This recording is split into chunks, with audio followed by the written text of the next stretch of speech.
Good afternoon, everybody.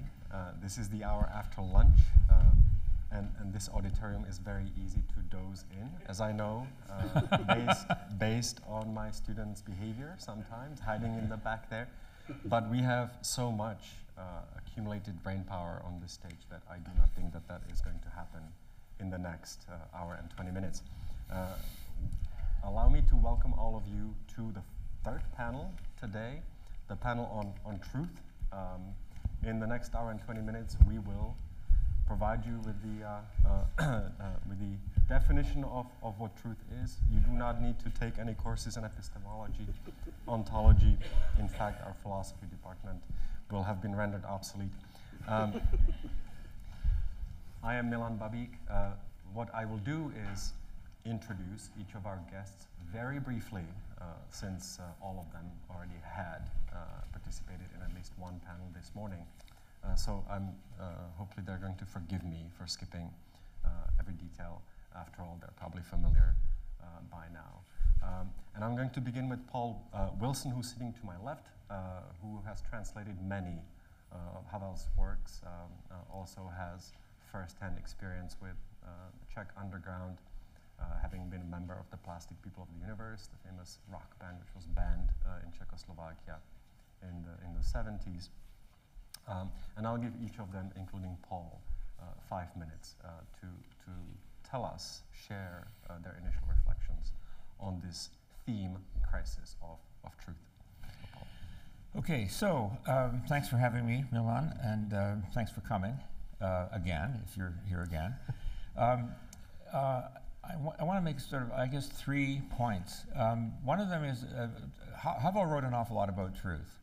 And one of the most interesting observations he made about truth is that truth is not what you say, it's also who says it and who it's said to, and what the circumstances in which the true utterance is said. So, his plays are kind of an illustration of this idea. In almost all his plays, he repeats dialogue throughout the play. So a speech that one person says can appear in the mouths of another person. In one play, in fact, called The Mountain Hotel, the dialogues simply, I mean, it's a totally absurd play in which everyone speaks the other's speeches, during the play. It's a little hard to explain, but it's a source of great humor, because when you hear a main character listening to a speech by a character describing him, that's in Largo Desolato. There's the main hero is a man called Kopsiva, and he's down in the dumps because he's written some documents, he's written some manifesto or some essay that the police are interested in, and that ordinary people are interested in, and that his friends are interested in, and he's visited by all these people who come to talk to him about it. And the first person who comes to see him is a friend who says, we're really worried about you. You don't seem to be your old self. You seem worried. You seem and then towards the end of the play, there's a young woman who comes in, and she's a fan of his. She's read his essays, and she just wants to meet him and talk to him, and he's attracted to her. And so he thinks that the way he can sort of get her into bed is to talk about himself, and he uses exactly the same language as the friend who had first come to talk to him, and he says, I'm not myself anymore, and I need the encouragement of a woman, and I'm depressed, and she feels very sympathetic. He doesn't get her into bed because something else happens towards the end of the play, but the point is that he uses these dialogues, he uses the speeches shift around. And the point that he's making is that if you can use a speech to inspire a crowd, and you can use exactly the same words to seduce somebody, or you can use exactly the same words to lie. And in one of his plays, which I've translated, called The Beggar's Opera, which is based on John Gay's 18th century version of the play, there isn't a single line of dialogue that is true. It's everyone is lying. Everyone in the play except one character who's a pickpocket and who's the only kind of honest man in the whole play. Otherwise, everybody else is lying to everybody, and it's an extremely hard play to put on because if you're sitting in the audience, it confuses you. It's just the dialogue is so difficult to follow because everybody's lying. Anyway, so that's one aspect of his take on truth. In the essay, which has been referred to many times here, called The Power of the Powerless, which is his kind of, I guess, seminal essay, he wrote it in 1978 at the request of Adam Michnik, and it was supposed to be a part of a Polish-Czech underground dialogue, and he wrote the essay, but the Poles were too busy creating core and just the run-up to the emergence of solidarity, and they never got around to doing their part of it. But this essay, which he wrote very quickly, is an amazing piece of work, and it has many aspects to it. But one of the phrases that keeps coming back is living in a lie.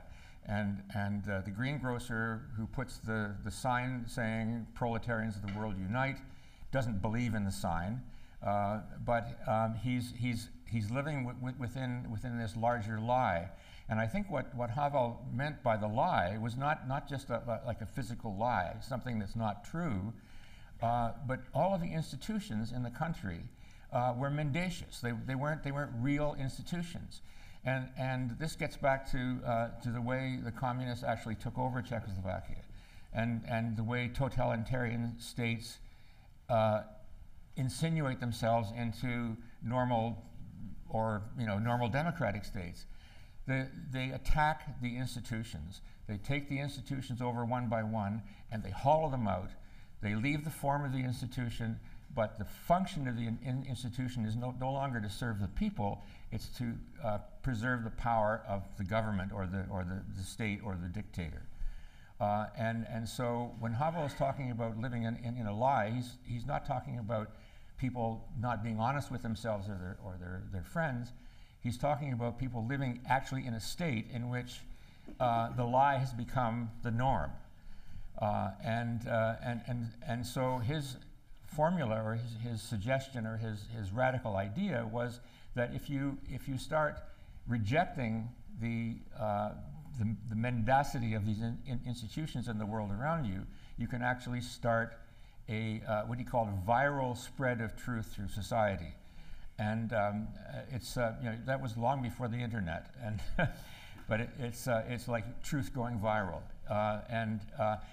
There's something about as I was trying to say the last time, something about the institutions in a dictatorship that mitigate against their own survival, if you see what I mean. They're so rigid that all it takes is a little bit of virus to start spreading around, and they're vulnerable. And as we saw in Czechoslovakia and all of Eastern Europe, it doesn't take long for that to happen. It may be a decade, but that's not long in historical terms. The third thing I was going to mention was, and I'm a bit embarrassed now because Michael Jantovsky's not here, but I wanted to take issue with the slogan that Havel coined or used during the Velvet Revolution, and then kept on as his slogan for the rest of his career as president. The truth and love must prevail over lies and hatred. And I'm not going to say any more about it now, but maybe there'll be a chance for me to kind of explain how Havel explained it. It's not just a hallmark sentiment. It's actually he meant something quite fundamental by that. Thank you very much, Paul. Truth going viral. Perhaps for the students in the audience, Matrix, the movie, may come to mind in a certain way. Our second panelist today is James Sueur. He's coming to us from the University of Nebraska at Lincoln. His background is in history, as a historian. especially of post-colonial Africa. He does terrorism as well, but he has morphed into a filmmaker of sorts, a documentary filmmaker, reflecting his conviction that history needs to be taught in a different way. Students need to engage with it in a different way. So, James, feel free to contribute your remarks, opening remarks. Well, Milan, thank you very much for having me here, and thank you, Colby, for having me here. This is my second trip to Colby. The first time I came, I was presenting another film that I've been working on for 20 years almost, and that involves Havel. I also want to say it's a huge pleasure to be with this group of people up here. And I brought my book just as evidence that, you know, the sitting next to Paul Wilson, the translator of Havel's words, for me is an incredibly important thing, and I really appreciate what Paul has done for all of us. A confession, I do not speak Czech. I learned Czech by editing Czech with Elena. And so I come at this in a different perspective. I'm also a French historian. I was trained, I wasn't thinking about Havel so much as someone that I wanted to meet in the 1980s. I was actually interrogating French history and French colonialism. I later came to Havel because Havel, after he became president, founded something called the International Parliament of Writers, and he helped found the Cities of Asylum program. The other film that I've been working on for a long time is about exiled writers, and as you remember, just recently, Salman Rushdie was attacked. The man that he was on the stage with is Henry Grease. He runs the Cities of Asylum program in Pittsburgh. I've been in contact with Henry for a long time.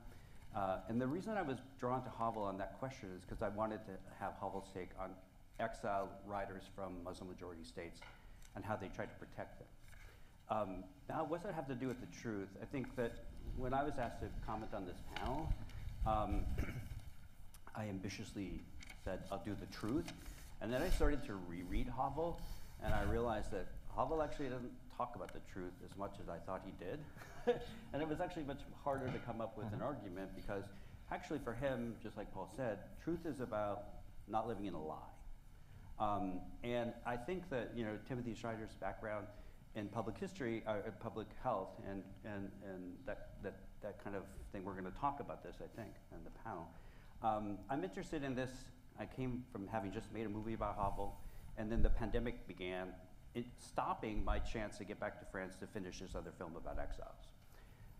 So I started to make a movie about the pandemic and the way that truth or untruth is being used today in America. And so I look at Havel as a person that we can use to talk about the evasive thinking that's happening today, the way that science is being undermined by that evasive thinking, in particular, the last administration. I don't want to name names, but I do want to show you. Since I'm a filmmaker, I'm going to show you 2 clips from a film. One of the problems with evasive thinking today is it's actually dangerous. It's not a discussion for Derrida or Foucault, people that have, I think, introduced problems in deconstructing truth to us, really particular kind of problems. And we can talk a little bit about the genealogy of that doubt and how the other adversaries in society use deconstruction now to undermine science. But I want to show you 2 things, and then I'll come back and just finish my remarks. And here I have to rely on the internet, which we've been demonizing all day, but it is useful to. I want to show you something. This happens to be from Omaha, and when President Trump came to Omaha during his campaign rally. And I just want to play you a clip, and then I'm going to play you a clip from somebody who suffered because of the evasive thinking and the things that were said in this particular moment. I was at this event. I was embedded with the crowd, filming the crowd. This is shot by a different journalist. I just bought this film for the new movie I'm making, which is called Seasons of COVID.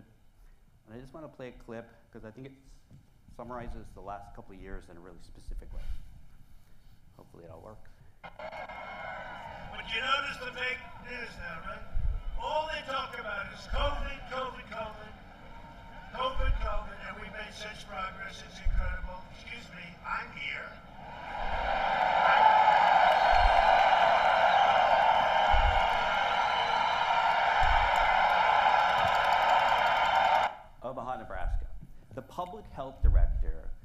Omaha.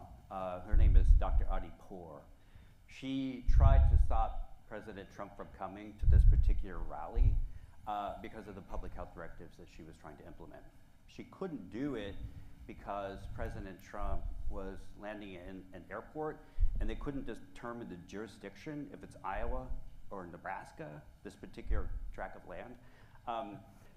But in this particular case, the way that the fake news, COVID, right? The way that this undermined public health directors and public health people, it went as far as this Fauci, Dr. Fauci, who got death threats, you remember? So this brings up the question of why I'm talking about truth in Havel. When Havel decided to protect exiled writers, it wasn't that he was protecting them because they were talking about the truth. It was he wanted to protect them because they were in regimes or operating within regimes where the very possibility of suggesting there was an alternative view of the state or an alternative view of society brought death threats to them, right? And so his idea was to give them a place of exile, so he set up the Cities of Asylum program in Amsterdam and other places, and then tried to create safe havens so these people could be operating and discussing truth or non-truth, but without the threat of assassination. The problem is, during the pandemic, and this is the movie I'm making now, the genealogy of the death threat moves from Salman Rushdie, who was just attacked, right, to the local public health director in Omaha, Nebraska. And so, and it also happens to be that the person that was harassing the local public health director used to be the weatherman. So it goes from the Ayatollah Khomeini to the Omaha weatherman, the death threat, the way that the death threat became an everyday recurrence for people trying to speak truthfully about science and so on and so forth. So I just want to show you a clip from somebody who had a death threat, a public health director in Omaha, and what happened to her and the severity of the threat. Adi Pour in her home in Omaha, filmed last year, talking about what it's like to live under a death threat in the United States as a public health director. Then, after they blocked this individual from sending emails to me, the emails started under a different address. They came in, and now the email said, and if we cannot lynch you, I may just slit your throat. And so, again, it went to the sheriff's office who looked at it, and I never forget the day they came in my office and they said, we have to inform you, this is somebody local. Somebody local who now more than 30 times had sent me threatening emails. And then about very shortly thereafter, they came and they said, and we have the individual. We determined who it is. We went to the person's home. We got their iPhone, their cellular phone. All those messages were out there, and the person is in jail now. Mm-hmm. That's when I also got security right away. The same security company that provides security to Warren Buffett now suddenly provided security to me. My connection to Havel in this instance is to say that one of the things that Havel was trying to do when he was president was to keep things like this from happening, to stop death threats or not, to provide a safe haven for people who were under death threats, and in doing so, kind of create a new world where it might be possible to counteract regimes, counteract these kinds of ideologies, and so on and so forth. I think it's fair to say that I think the tenor of the conversation so far has been relatively depressing, because just like the invitation to talk about truth, I realized that Havel himself didn't talk about truth that much because the truth was a commodity for him. This is the way that he thought about it. If you commodify truth, then it can be used as a tool, and it can be used by a regime. So it's better not to do it, because if it's actually commodified and used by presidents or so on and so forth, it can be incredibly dangerous, and it can persecute people. I think that's my version of Havel's thinking about the truth. Mm-hmm. That truth is actually used by people who are harming people, for the most part. And it can be really dangerous. So we better, he said oftentimes, especially in Letters to Olga, which to me is his foundation text. That's the text that I think is the most important, because that's where he takes his hermeneutical philosophical, phenomenological viewpoint, and finds a way to express the doubt that's necessary for the kind of world that he was imagining. So I think that in the end, we'd be better off not imagining truth, but understanding how we can think about not telling the truth. Thank you very much. There's a lot of food for thought, and we will come back to some of these themes.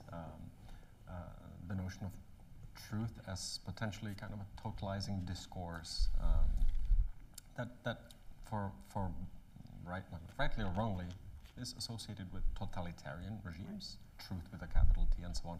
But before we do that, I'd like to move on to our third panelist, Timothy Snyder, who probably needs absolutely no introduction. Comes to us from Yale University. Thanks to him, Ukraine is not a faraway country of whom we know nothing. Has written extensively about the history of Ukraine. Timothy, it is your turn, if you'd like. Oh, thank you. And thank you for the Ukraine reference. That comparison has been very much on my mind. Of course, Milan is referring to the characterization of Czechoslovakia in 1938.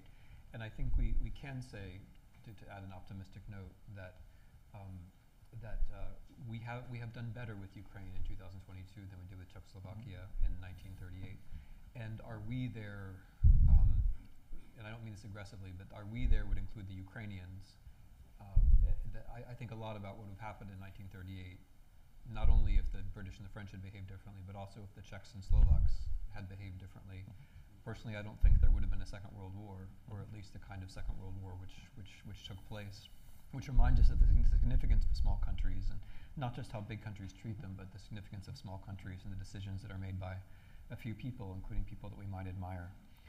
I wanted to start, I've been thinking a lot about one of my teachers during these conversations, one of the other great thinkers of the 1970s and 1980s, with whom unlike Havel, with whom I did have the privilege of having meaningful interaction, and that is the Polish philosopher Leszek Kolakowski, who is preoccupied with the devil. And I've been thinking about, and there are many funny stories about that, like for example, Kolakowski coming to the United States and giving a lecture where he's talking about the devil, and everyone is fascinated and trying to figure out what the allegory is and what the metaphor is, and after a while, a couple of people turn to each other, Tony Judt and Tim Gardner-Nash, I think, and say, actually, he's really talking about the devil.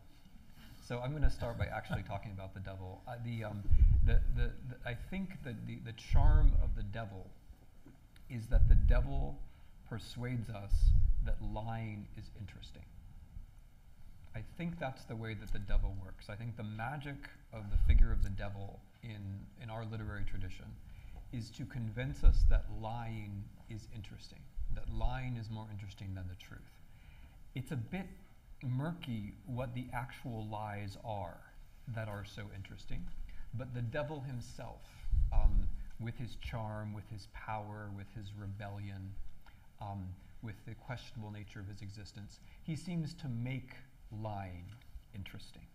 And so what I want to suggest is that the devil's most effective lie is that lying itself is interesting, and that liars themselves are the interesting people who should be at the center of the story.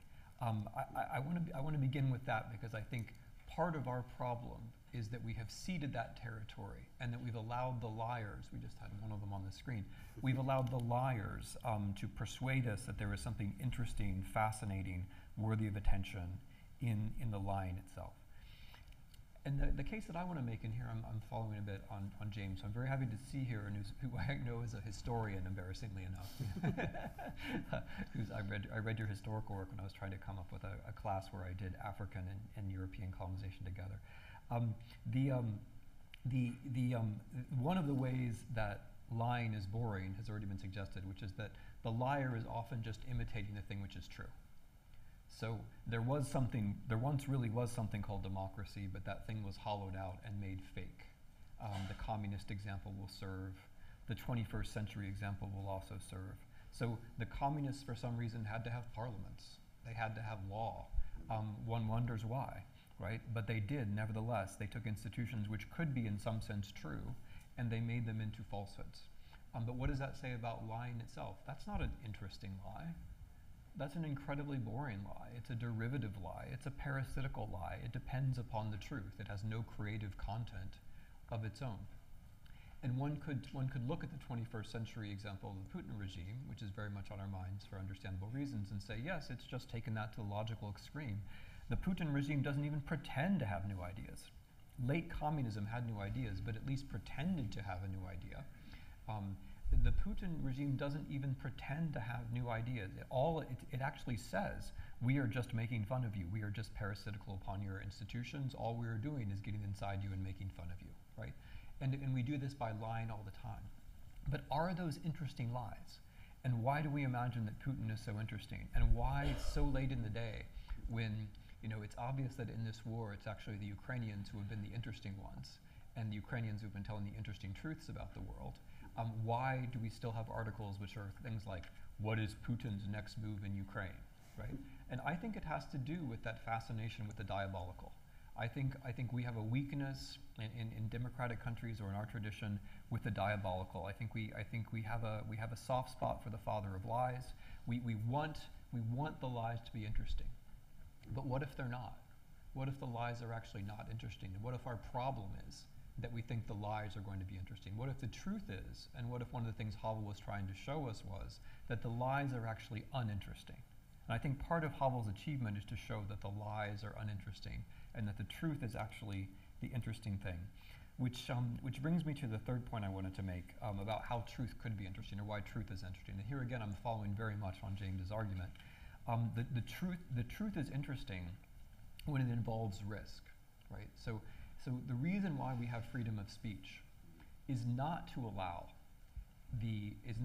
actually to allow the devil to say the things that aren't true, that you've heard a million times before.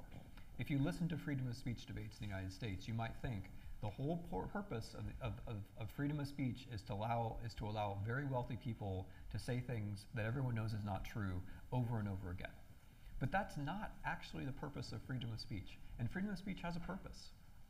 Again, we've flattened out freedom of speech so that it's just this kind of neutral container, and that, Johnny standing up and saying that his Pop-Tart has secret runes that reveal the mystery of existence has the same status, right, as whatever. But I'm not going to continue that. But thank you for listening to Pop-Tarts and Runes of Existence. But freedom of speech actually has a purpose. There's a purpose to the freedom of speech, which is to allow people to speak truth to power. That's the purpose, right? That's the argument that Euripides made, and no better argument, I think, has ever been made than the argument that Euripides made. The reason we have freedom of speech is to allow people to speak truth to power. And that's unexpected in two ways. First of all, the truth is unexpected because those in power have persuaded us of something else. But secondly, the fact of speaking the truth is unexpected. So it's doubly unexpected. It's unpredictable. You don't know who's going to do it or what it's going to mean or where it's going to lead you, right? So there's an unpredictable character bound up in speaking the truth. And what I'm trying to suggest is that that's actually the interesting thing, right? That's actually the interesting thing, that Havel's plays were more interesting than the reality that they were describing. That the plastic people of the universe were more interesting than the world in which they grew up. That if you get to the truth about any of these little developments, it's actually more interesting than the reality around it, right? So, let's take the plastics, and I'm going to do in public something that I wanted to do in private, but what the hell. So let's take the plastics. In 1944, there was a hurricane in Cuba. Because of the hurricane in Cuba, and we all know how unpredictable hurricanes are, butterflies and all that. There was a hurricane in Cuba. As a result of the hurricane in Cuba, a Cuban musician called René Touzé goes to the United States. In the United States, he's in Las Vegas. He plays a show. An African-American musician called Richard Berry hears the show. There's a cha-cha song which goes dun dun dun dun dun dun dun dun dun dun, and Richard Berry copies that formulation. He copies that hook, and he writes it into a song which he calls Louie Louie. And then that song Louie Louie becomes like the standard, which you all heard in your proms, right? No matter how old you are, you heard that song in your prom, and as in the version played by the Kingsmen. And then that rhythm, that music, dun dun dun dun dun dun dun dun, is taken over by Frank Zappa and the Mothers of Invention, in a song called "The Plastic People of the Universe," right? So the song "The Plastic People of the Universe," which has the unforgettable lyric, "I think that love will never be a product of plasticity." Okay, that sounds very cool, but then imagine it being played to the music of Louie Louie, dun dun dun, dun dun dun dun dun dun, and then it's very silly, right? It's very silly and it's very unpredictable, as this whole outcome, right? So if there isn't a hurricane in Cuba in 1944, there isn't a band called the Plastic People of the Universe in communist Czechoslovakia, and that's the truth. That's the absolute truth, right? And the truth. That's the way the truth is. And the truth is interesting if you dig into it. Right? The truth is it is more interesting than Dubček's rhetoric in 1968, as Havel said. It's much more interesting than Husat's rhetoric. But you have to kind of dig in. Now, where I want to go with this, and this is my very last point, is that so the plastics were taking a risk, right? I mean, they're the important moment in Havel's life is when Havel decides to take a risk for the plastics. That's his moment when he takes a risk with his body, or one of them in any event. Where he's, Kieran Williams, the wonderful biographer of Havel, in English uses the word vouching for the truth, or avouching, and what he means is that it's not just that it's true, it's that you're taking a risk for the truth, which involves your body in some way. And Kieran Williams does all this contextual work, which Milan was calling for earlier in that very fine biography. So my point here is that if the truth is unpredictable, the truth is about risk, there are moments when we end up taking risks as people. What doesn't take a risk, what can't take a risk in this sense, is the digital world. So the internet can't take a risk, it doesn't have a body. So the things that come across the internet, 99.99% of which don't actually have any connection with humans, if my argument is correct, there's no freedom of speech claim involved there. And the freedom of speech claim, which is connected to, for example, an oligarch controlling a server and therefore being able to distribute his nonsense, that would not be a very strong freedom of speech claim, because it doesn't have anything to do with speaking truth to power, and it doesn't involve taking risks, right? And the idea that the internet is interesting, right? The very idea that the internet is interesting, that it's like something new, that it's amazing, that it's powerful, that it smells of sulfur, right? The whole idea that the internet is somehow itself interesting in itself, that's what strikes me as diabolical. I think we've fallen into the diabolical trap with the internet. Because with the internet, you can use the internet now to check my factual claims about the hurricane in Cuba in 1944. I agree that it's useful for some things, but what we have gone for is the notion that an engine, which at least in our political and social life, is mainly about spreading falsehoods. And that's what the research shows, right? It's mainly about spreading falsehoods. It's mainly about moving us into a predictable unreality. We have somehow gone for, sulfur smells good. We have somehow gone for the claim that the lies are interesting. We have bought this idea that the thing that generates the lies is interesting, but it's not. It's not interesting. It's actually not interesting at all. Lies are not interesting. It's the truth that's interesting. But you have to do this kind of work where you get down to the person. You get down to as James just did, where you get down to the person who's taken the little risk, and then you realize, oh, that's interesting. And I think in the larger theater of our political life, where we're seeing that play out right now, is Zelensky versus Putin, where we thought Putin was really interesting, didn't we? I mean, admit it, until a few weeks ago. We thought Putin was really interesting. The reason we thought Putin was really interesting is that he and the Russians had figured out how to use social media. They had consciously channeled the power of social media to create predictable unreality and to turn us into people who liked predictable unreality. They took that, they channeled it in 2016 in the American elections. They took that and they channeled it in 2014 when they invaded Ukraine. And we thought, yeah, that's kind of interesting. That Putin, he's sort of fascinating. He's really interesting. Up until the moment when there was a Zelensky. And then when there was a Zelensky, who was this kind of unpredictable guy who came from the world of theater, who was telling these little truths, and then we realized, wait a minute, it's not actually, the devil is wrong. The lies are not actually that interesting. Lying is not, we shouldn't be fascinated with the lying.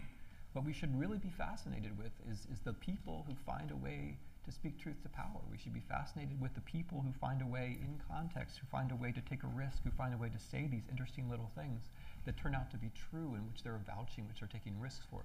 That's the thing which is actually interesting. Truth is actually the interesting thing. And I think that's an argument which Havel made. Thank you very much.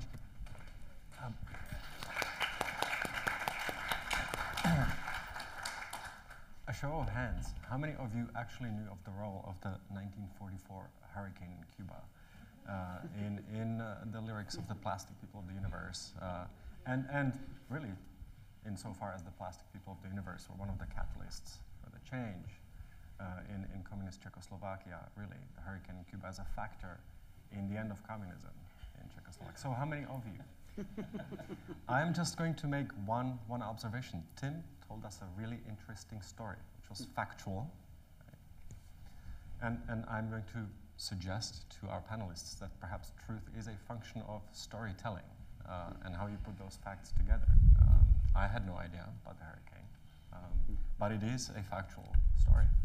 On to our fourth panelist, Jacques Rupnik, who comes to us from France, although he was born in Prague, a French historian, I would say even public intellectual, has spent quite a bit of time with Václav Havel, especially in the years immediately following Havel's ascent to presidency, following the Velvet Revolution, has written extensively on Czechoslovak communism and that period.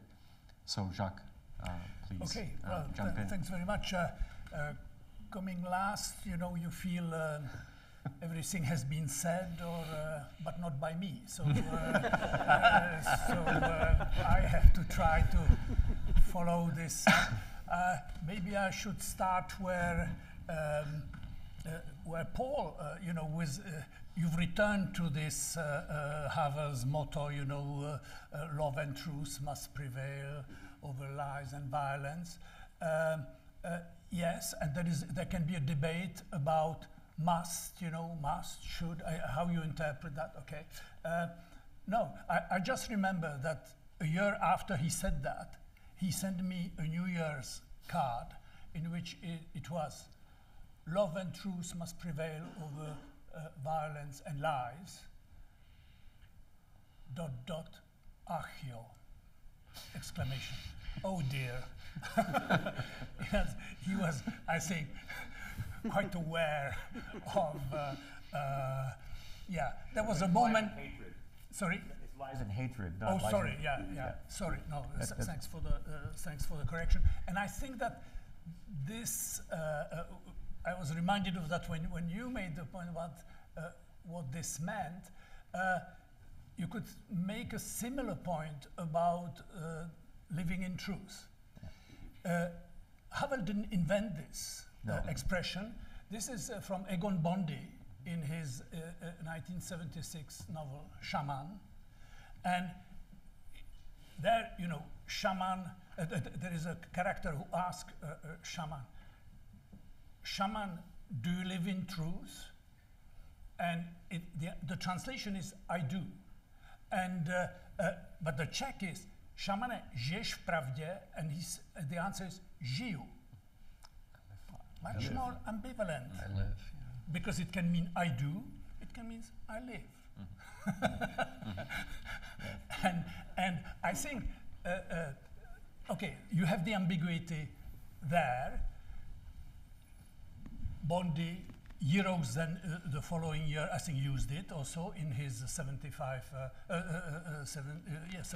or 77. I think he used it first, actually. You think? Okay, there will be a debate about who used it first. But anyway, it was not Havel.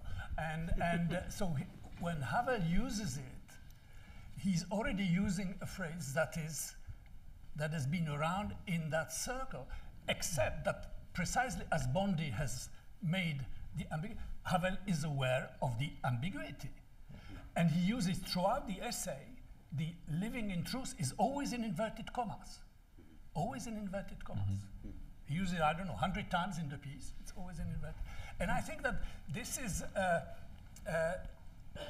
okay, what I'm trying to get at is that, yes, that phrase, living in truth, following from Solzhenitsyn, resist to live in the lie, etc., and a number of living in truth, that was key to the ethos of the dissident community. Okay, if Martin Palosha, one of these, Patochkin, the solidarity of the shaken. Okay, this sounds even more pathetic. But so you have that, the ethos of the community. But Havel is aware, I think, also of the other side, the pathos, living in truth. Are you living in truth, shaman? Jew. Sort of. Which of course then raises a number of questions. First, about the public and the private. I remember a dissident historian, I will not name him, a very devout admirer of Havel, telling me, how is it possible that somebody like Havel, using, or dissidents using living in truth, how come they can have an affair? Have you heard that so and so? And so the incapacity to separate the public and the private. And the whole thing about the totalitarian system is that the public sphere is opaque and the private is supposed to be transparent. You're listened to by the police, etc. In democracy, it's supposed to be the opposite. Okay? Yeah, the public sphere is transparent, the private is private. Now we have a public sphere in the West, actually, where the trustworthiness of a politician, truth, is judged by the transparency of his private life. That's a key criterion of trust. When everything else has gone, they've said so many lies, so many ideological slogans, so many empty phrases, that the ultimate thing on which it rests is you have vouched for this in your private life.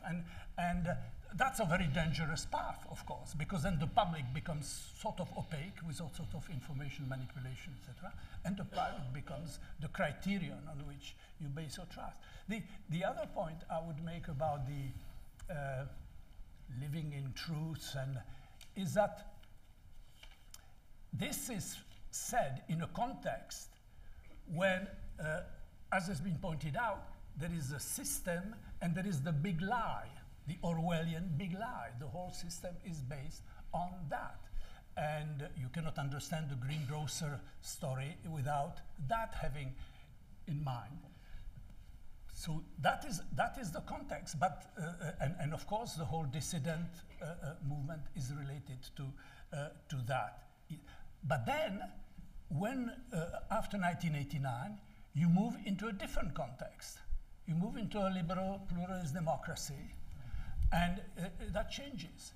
And I was reminded in thinking about that of Köstler's phrase when he said, we are fighting the big lie with half-truth. And that was in the old days. And I thought, well, in liberal democracy, we don't have truth with a capital T and with we have, in the public life at least, we have,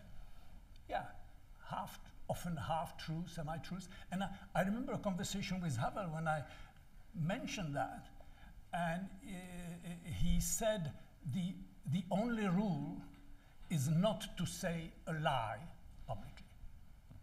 It doesn't mean you always say all the truth and nothing but the truth, etc. You don't unravel everything on every occasion, but you have as a rule not to say a lie, which is a good start. It may sound too modest for some of the students here, but it's a good start to approach the subject. I don't know. I was going to say something about the way the war has affected. I mean, Tim said it very eloquently. What I would simply, because we are back with the big lie in a way with Putin, asserting, very much it was said this morning, the Orwellian use of the language. But we have a problem in the West as well, which has been related to the decay of our democratic public sphere and the way the notion of alternative facts has been produced in the very center of American democracy. And I could go, of course, through many other examples. The whole Brexit thing was based on a number of fallacies, etc., etc. So this is a problem that is not just a legacy of that period that we are discussing now. It's a problem with which we deal, Russia reverting to a form of a big lie in a big way. And it cannot work, because in the meantime, Russian society, I mean, I would like to hope, is no longer quite the same as it was.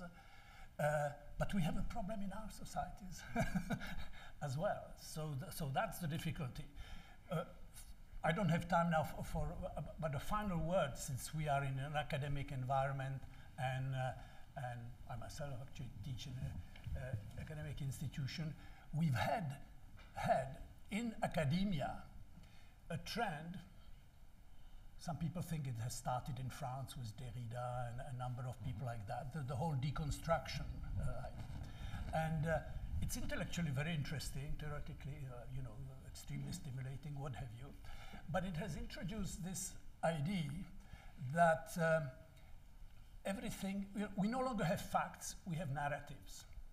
And narratives are social constructions, and your construction may be as good as mine, and it has introduced that kind of thing, the total relativism on one hand.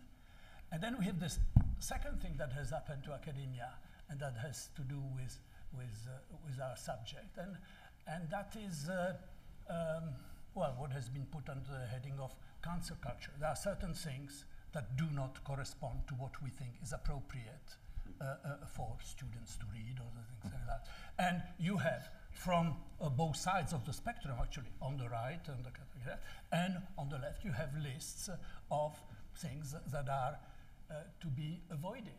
Yesterday, is Alena Hiraskova here? Yeah, there she is. She sent me yesterday the list, a library list of books that are on, not to be shown to children, so to speak, so pornography, which includes, Steinbeck, Kundera, all sorts of important writers. And this is the latter-day pornography from which youth, students, etc., should be prevented. Always in the name of very good intentions that we know better what is good for you. So it's not just the world of politics and from in a tragic and absolute neo-totalitarian version in Russia or in Western democracies. It's in our academic institutions as well, which were supposed to be sort of little islands where islands of positive deviance, as Czech dissidents used to say. Well, those islands have become extremely normative, restrictive, and free speech that has been mentioned concerns us just as well as the public sphere in general. Thank you very much. I want to dial this back to this notion of truth as Havel uses it in its sort of proper historical context, thinking specifically about, let's say, his first New Year's address on the 1st of January 1990, when he informs the citizens of Czechoslovakia, now democratic, or moving in that direction. Presumably you have not elected me to tell you the same lie that you've been hearing from my predecessors, which is that all is well. Right? And arguably this is the moment when doublethink comes to an end, when Orwellian sort of newspeak is over, right? We're moving into this new period of living in truth. Right? But I'm curious, because some of you remarked in previous panels that the whole hallmark card statement, Havel was rather hesitant to make. It was a sort of a, I should come up with a punchline. I should come up with something that's going to stick in people's minds. And he had a gift for coming up with sort of, not phrases, but certain terms that rallied even the dissident community around them. And the point here is about the audience, his audience, right? Czechs and Slovaks in the wake of the Velvet Revolution. because Havel was an elite in many ways. Ordinary workers and citizens did not necessarily read his works. And for them, truth quite possibly meant something else than what it meant to him. It resonated in a different way. Truth as something that is very good to be on the side of, and very bad to be up against as a liar. Right? It is certainly, I think all of us would agree, it's a very emotionally charged term, powerful word. It stirs up feelings. Right? So I have a question to the four of you. Is this notion an appropriate foundation for a system striving for essentially an equilibrium of competing viewpoints, which really is the point of liberal democracy, right? Ensuring that none of them overruns all the others, conquers them, silences them, wipes them out, as is the case in totalitarian movements and so on. Tim? Oh yeah. I'm really glad to be in this discussion. So number one, we can start with the living in truth being in quotation marks, which I understand maybe in a slightly different way. I think it's because Havel understood that there's no one life and there's no one truth. So, that phrase "living in truth," language has a way of getting out of control in me, and becoming an icon, or losing its plasticity. And I think the quotation marks were there in a way to sort of stop that from happening. Because in Havel's understanding of truth, it's certainly not that there's a single truth. I mean, the whole point is that there isn't a single truth, but that there are truths, and the truths are in many ways positional. Because if I avouch something, if I stand for something, if I take a risk for something, it's something which is true for me, but not in the wholly subjective sense that I've just made it up, but true for me in the sense that it's true to my experience. So Havel's examples famously of what living in truth mean are not dramatic examples, right? He doesn't talk about, well, I shouldn't say he doesn't talk about, because then someone will tell me that I'm wrong, but it doesn't seem to me that his key examples involve things like, Jan Hus being burned at the stake. His key examples were things like brewing beer, and when I talked to Zelensky, I was really struck that when I asked him about what would it mean to live in truth, he'd be like, well, you want to play a guitar, right? And oh yes, that's it, right? That if I really wanted to play a guitar, that would be what's true. That would be my truth, right? And because of the plastics, right? That's the thing that sort of struck me. That these are the kinds of examples that Havel gave. You really want beer to be good. So truth is vocational. Like, it has to do with your life and the things that you're able to do, and the way that your capacities allow you to encounter other people, right? So Edith Stein talks about how capacity is part of freedom. The things that you can do, the part of life that you actually authentically know. And then truth is when you start talking about the things you actually authentically know because of your own life and capacities and aspirations. And then the unpredictability is that other people might share some of this, and if you have freedom of speech, you might make contact with some of them and build unpredictable communities, which is an interesting version of what civil society was going to be. So that's number one. That it's never meant to be a single truth, and it's never meant to be a single life. And the second part of it, in trying to meet the challenge directly, like if you follow the logic of the argument that I'm trying to make about truth. What would then follow, Milan, from that is that you have to build a society in which people are capable of doing that. Because the argument of elitism towards someone like Havel, which I think is completely justified, is that even if the argument is beautiful and true and sympathetic, it is nevertheless the case that Havel, because of his family and his background, and because of his education, and because he was a playwright, he was in a position to do and say certain things, which even if they were correct, the next question has to be, if living in truth is the right thing to do, how do you create a society in which as many people as possible can live in truth, which then connects this plural vocational notion of truth with an idea of equality and justice. But I think that's how one makes the connection. If it's right to live in truth, fine, but you can't tell people that they're living in a lie. You can't tell people that their lives are a lie unless you've created the conditions in which it might be otherwise.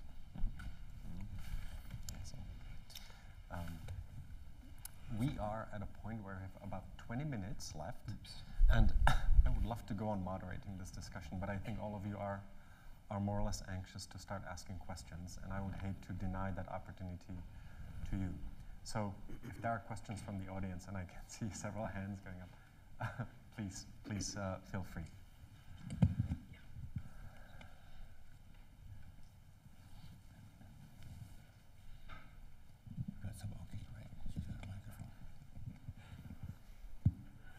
Thank you. I have a question for James, actually. I saw your wonderful movie, The Art of Dissent, and I was thinking about what you just put up there. And apropos of our earlier conversation about language, when Trump goes, COVID, COVID, COVID, I'm here, that's contentless, right? That doesn't even mean anything. And I was thinking about how does that go to, obviously, this woman who's being very articulate about receiving these threats. And what I think, the scene I would like to see next in that movie, and I don't know if you've done this, is you interviewing the man in prison, because what I think is, well, is truth irrelevant for him? I mean, obviously those threats are mentally ill, but is truth irrelevant for him, or how does he understand truth? Because I feel like for myself, if I understood how that side, those people think, then maybe there would be a way to answer the question that Tim just put forward, is how do you create a society in which people live in the truth? So I was wondering if you interviewed him, or even if you didn't, how you imagine someone like that, or he in particular, would answer the question, and how that might connect to an answer to the question that Tom asked. Thanks for your question. I didn't interview him, but I interviewed people like him. And that's actually quite surprising, where the idea of the death threat came out in the movie, because it was the people who were anti-mask who received the death threats in the beginning from people who were pro-mask. And so it actually allows you to have a very different conversation. And going back to Tim's comment about the devil, I did an interview with the bishop, a Catholic bishop, about the devil. And I think you can get the reference. What comes after that is the interview with the bishop about the devil, the way the devil works. And so I think it is really important. And if we don't do that, and I'm not saying do the other side argument, I'm just saying if we present it as if we are the truth, you're going to alienate people, and you're not going to have the message you want to have, which is, how do we deal with the anti-truth, the untruth? That's what I'm really going for. The other person that I interviewed, right connected to this particular person, was the nurse that was at that exact moment when Trump came to Omaha. The UNMC is the finest, most important medical center in the world for infectious diseases, unquestionably the most important. That's where the national COVID, what's it called? I forgot what the quarantine center is. And so I interviewed the doctors about this, but the nurses are the ones that it was really interesting, because they were the ones who were watching people die every night in that hospital. So their truth is that if you don't do certain things to protect, the society, or generally everyone, you could end up on a respirator, and I'll put you'll go to sleep on my watch. And that's one of the most painful things in this particular film, because I did a lot of interviews with people in those positions that were watching people die.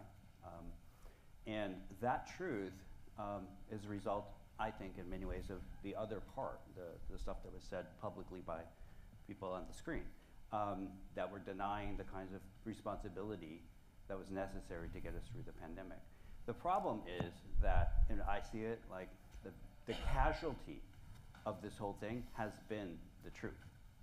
That the last interview I did was with James Lawler. He's a doctor from UNMC he's the person who went to the Diamond Princess cruise ship in Japan and brought the patients back to Omaha. And he said that the problem is that even the CDC is not telling the truth anymore.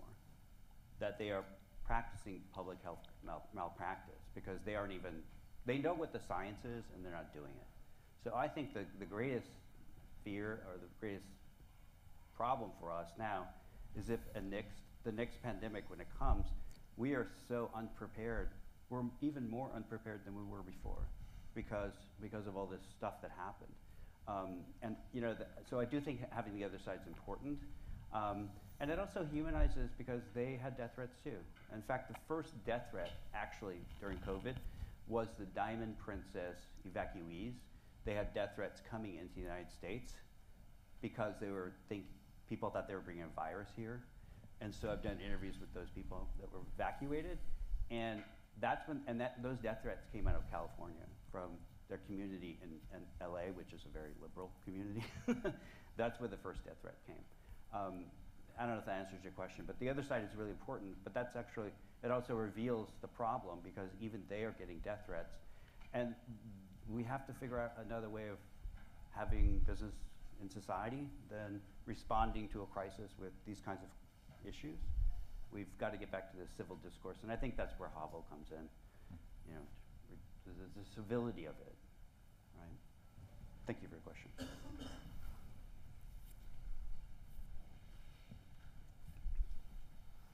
If there are no other questions, I have one. And this goes back to what was said at the outset, by particularly Tim, but some of the others among you as well. That lie may be interesting, devil's lie and so on. As I was listening to it, I was thinking of a certain protagonist of a famous novel who goes to a barber shop and puts a wash basin on his head and declares himself a knight. Isn't that a lie? What are you referring to? What? Don Quixote. Okay. And I'm referring to that primarily because for Kundera, for example, and many others, this is the first novel, the beginning of the genre of art that is absolutely essential in terms of enlarging our understanding of what's possible, the realm of possibility, showing us that things can be other than as we imagine them, which is exactly the same thing that Havel is saying in his letter to Dr. Husak, right?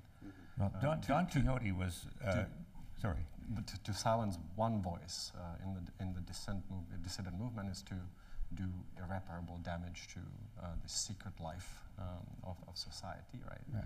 Which also shows to others the sort of discursive fabric of the regime, that it's not the truth, that it's just one positionality. We would call it in academia the hegemonic discourse and so on.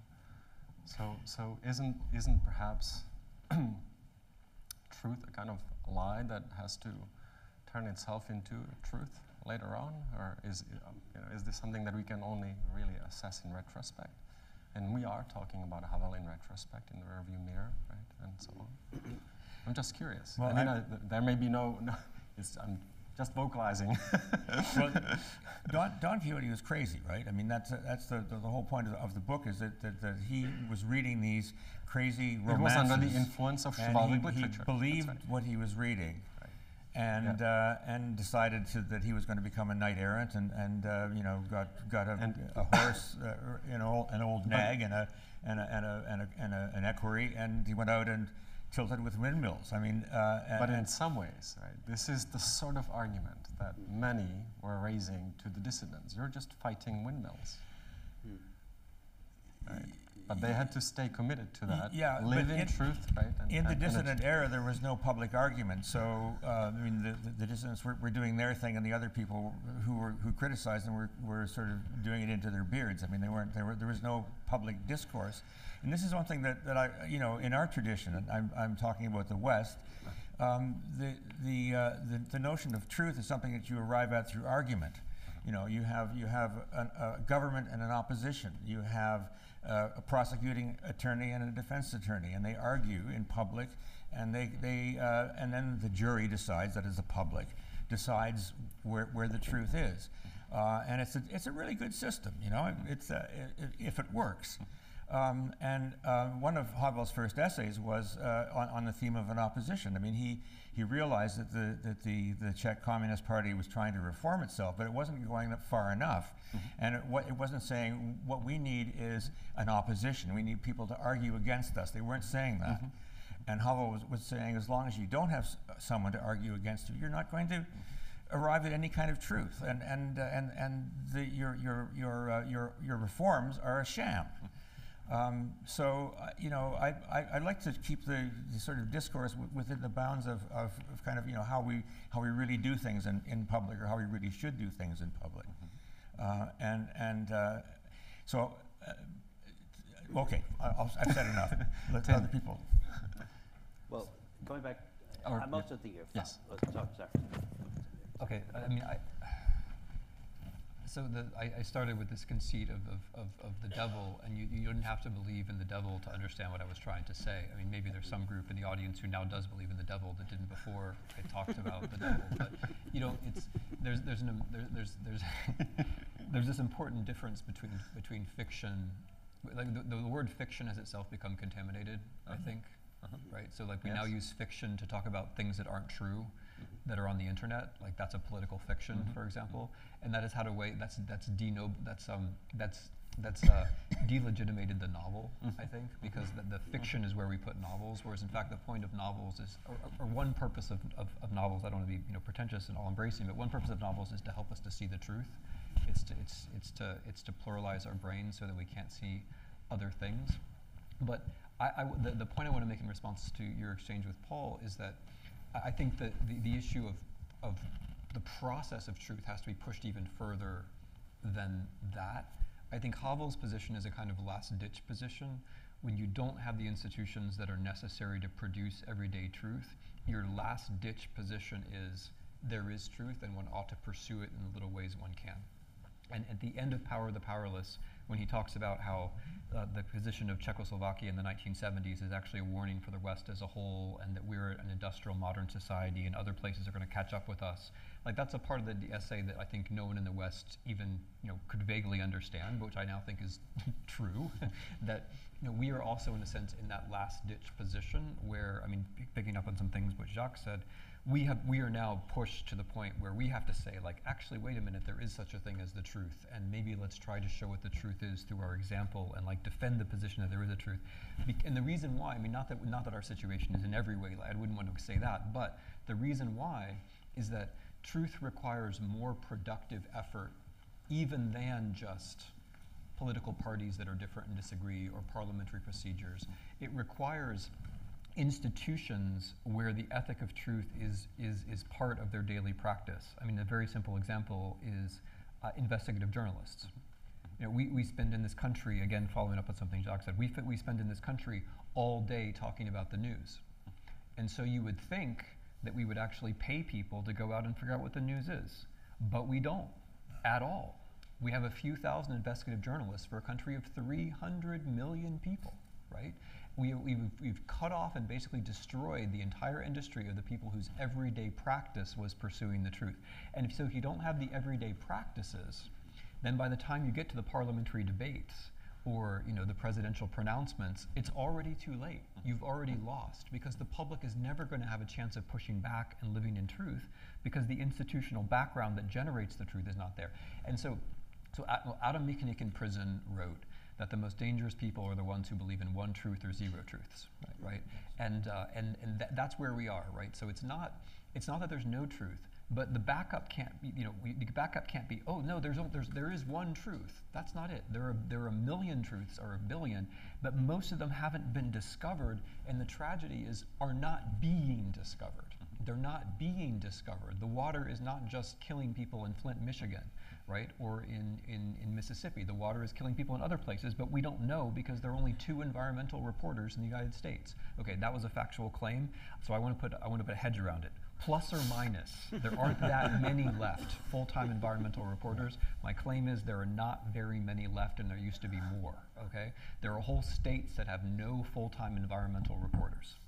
And so basic things which we could know, we don't know. And so my point is that that it's not this grand question of yes and no. And it's not in Parliament. Parliament isn't enough. Opposition isn't enough. Freedom of the press as a right is not enough. There have to actually be institutional support. And that's one of the reasons why you have to have an ethic that truth is real and it's worth pursuing. Because if you don't have that ethic, then if I say there are no investigative journalists, you say, well, so what? I mean, what does it matter that here comes another factual claim. What does it matter if there are 6 times as many PR people in this country as there are journalists, right? What does that matter? If there's no truth, it doesn't matter. But if you think truth is worth being pursued, then you might think, actually, we need to be paying people to pursue the truth. What does it matter if every little tiny bit of investigative reporting is plagiarized 17 billion times on the internet? That was not a factual claim. That was just a kind of, But what does that matter? If you think, if you don't care, if you care that there's such a thing as truth, you might be, and this goes back to what I was saying before about the little person who's more interesting than the devil. You might care about that last environmental reporter in Appalachia who reported the last story about about strip mining, right? You might care about that person and think that person is interesting if you think truth is real and is a value worth pursuing. But if you just think like, oh well, whatever, then you don't care about that person. But in not caring about that person, you also don't care about Appalachia, and you don't care about the people who are being poisoned, and you're taking part in this whole like whitewashing of a country which is happening in the United States, where it's not just that believe in truth, not believe in truth. It's that we don't have the people who are doing the little bits of work where it's their vocation, which would give the rest of us a chance. Without that backdrop, nobody has a chance. We have time for one more question, and Hello, I want to thank maybe two. Oh, last two. So if I can have a mic over there. Yes, please. Thank you. Does this work? Okay. I want to thank you. You're trying to do something very, very difficult, and I hope you much success. There's a lot of conflicts of interest that interfere with the truth, and that's going to continue. The truth also is an evolutionary thing. It's always evolving, and facts are happening, new facts and things. I wish you all the luck in maintaining a continuity and helping people to learn how to discern, more truth discernment faculties. I wish you all the best, and thank you again. Anna, feel free. You want me to speak up? Yes, please.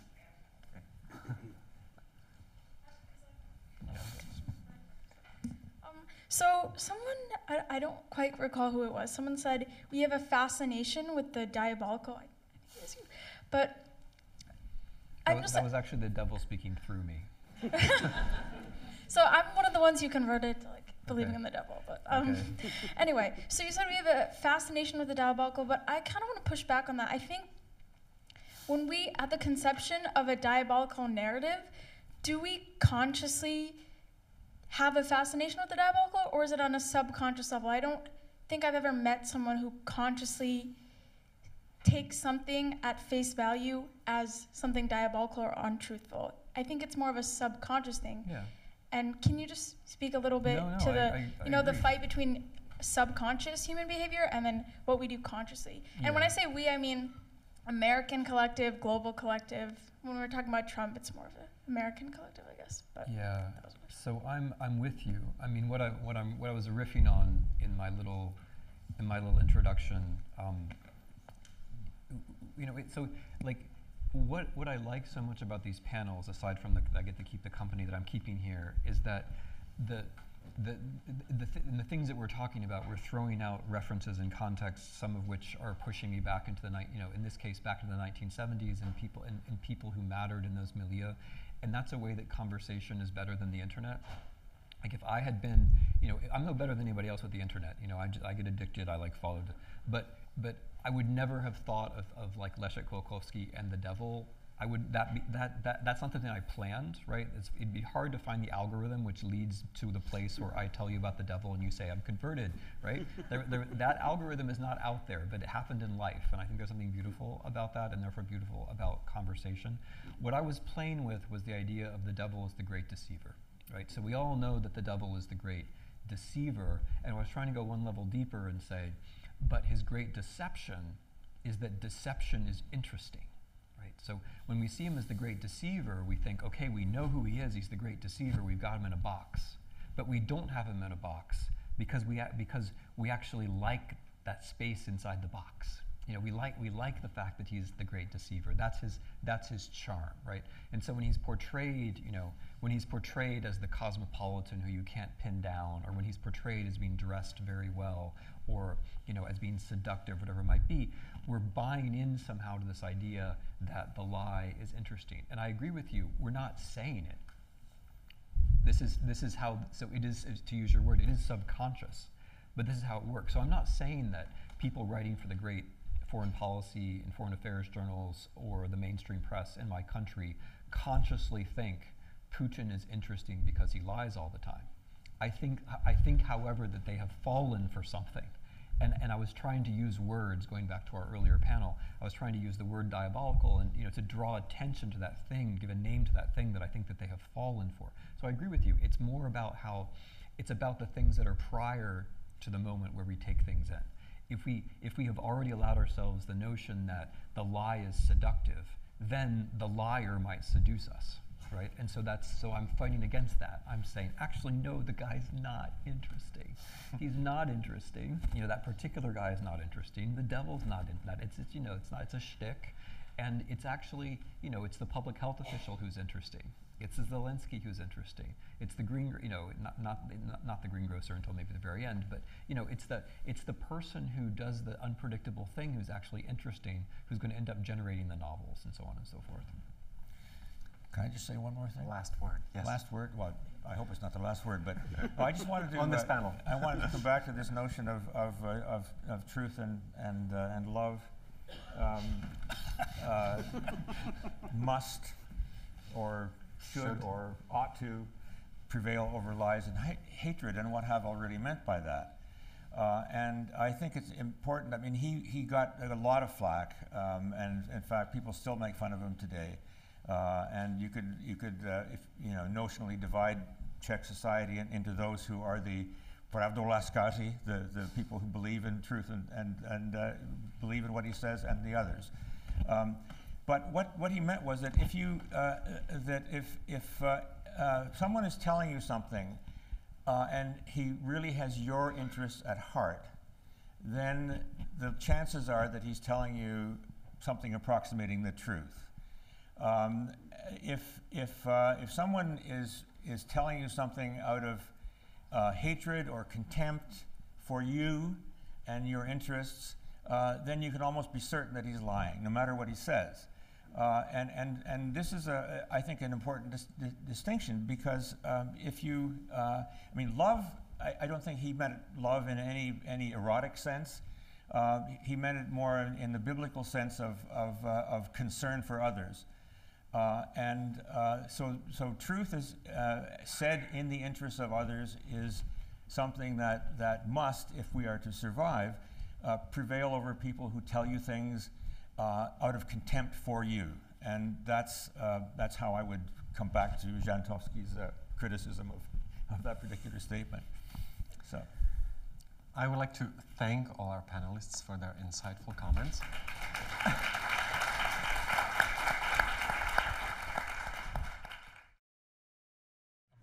All right.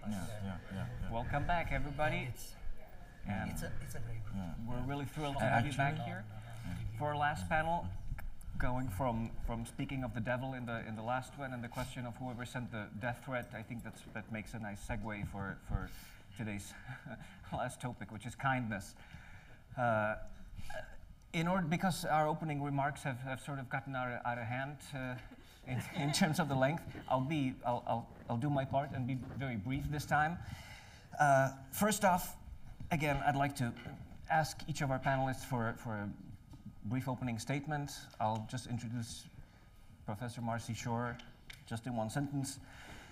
Associate Professor of History at Yale University. Please, Marci, thrilled to have you.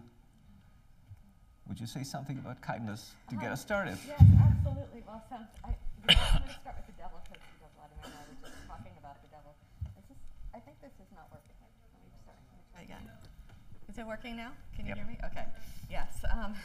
Yes. Speaking of, like, I mean, I'm an agnostic Jew, so I'm like, the devil was never really my thing.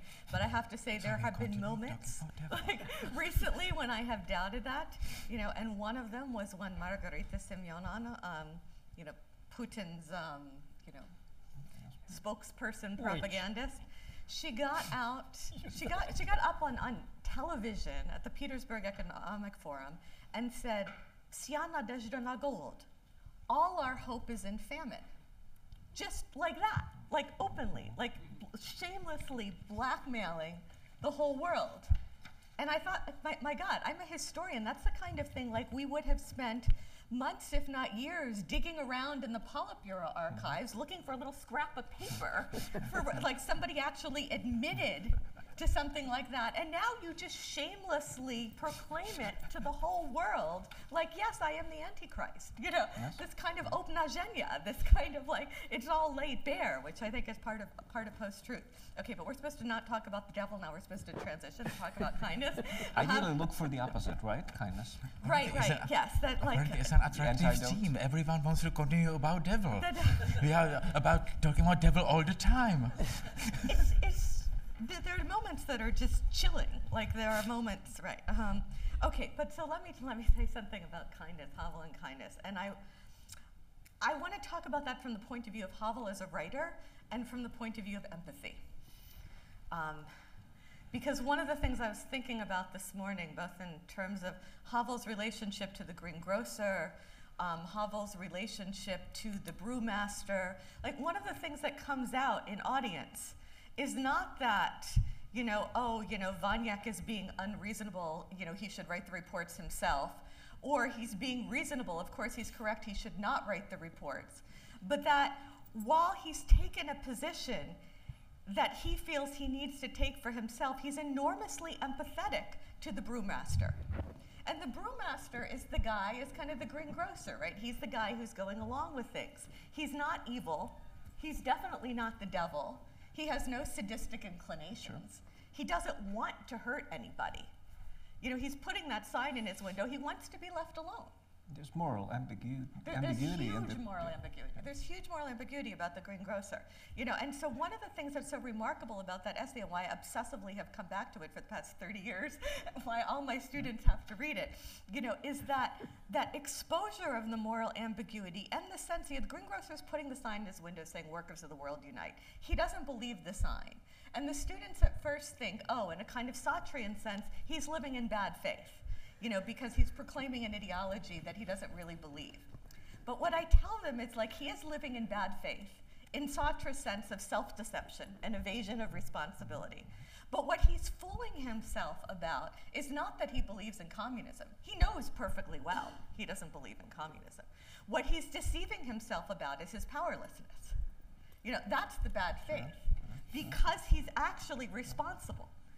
Because, as Havel says, if one day all the greengrocers take down their sign, that would be the beginning of the revolution. And for that reason, the greengrocer is not so powerless after all, because he is powerful, he is also responsible and therefore guilty versus the greengrocers who allowed the game to go on in the first place. So, Havel in one sense is absolutely condemning, but he's also deeply empathetic. Mm-hmm. So I want maybe for just one more minute to dwell on this issue of empathy. Because I think kindness demands what, Edith Stein, continuing with the Edith Stein obsession that we have in my family, she talks about empathy as Einfühlung, in the German sense of literally you feel into somebody else's experience. Mm-hmm. You make that imaginative leap. And you see that at moments in Havel. I was just telling Paul, I was thinking about his letters to Olga.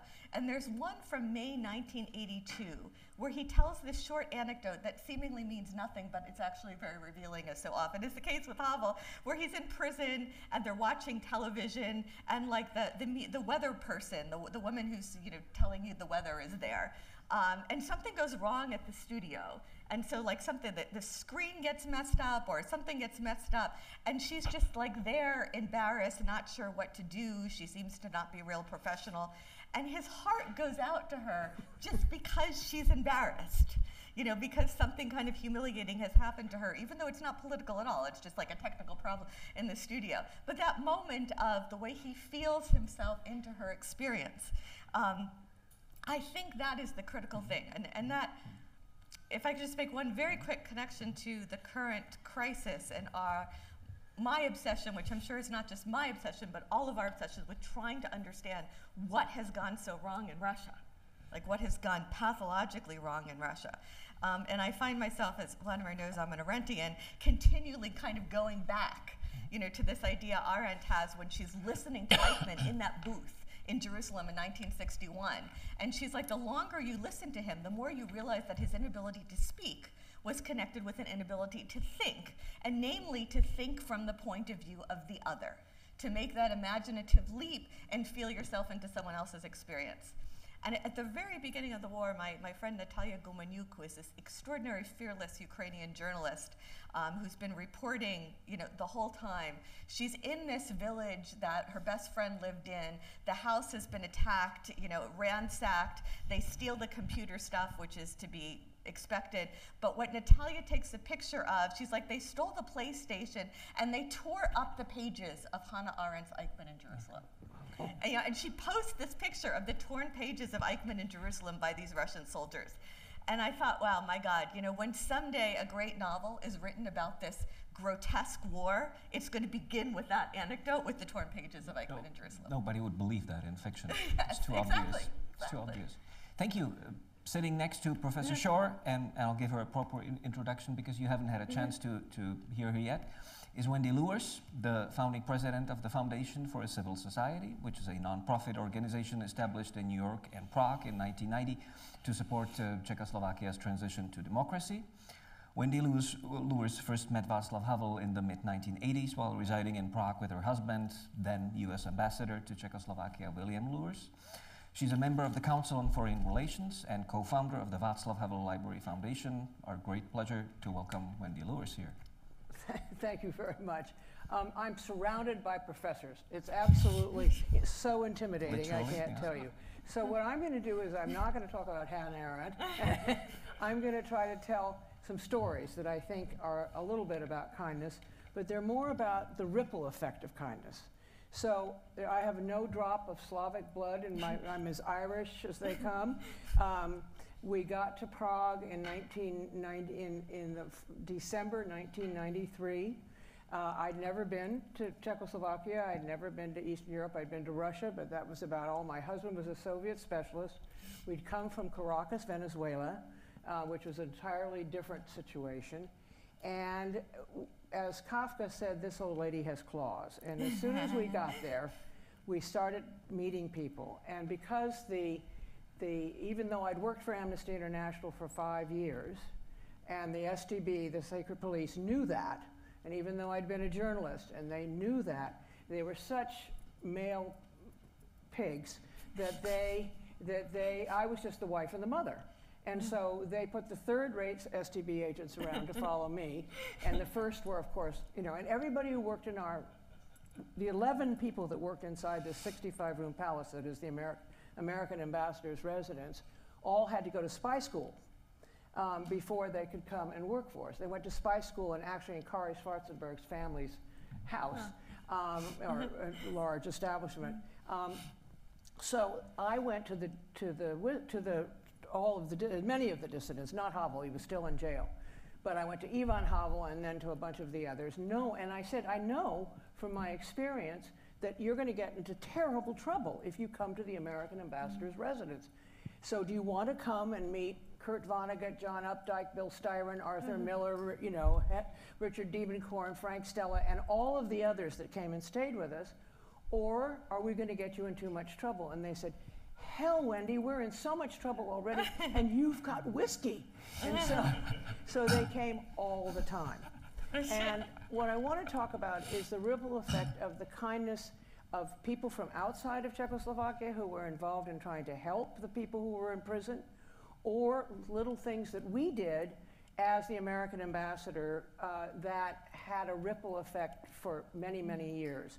And the first story I'm going to tell, and I'll try to do it very quickly, is that we had Kurt Vonnegut coming to stay with us. And we were going to Brno, to the theater that Petr Ozusli had.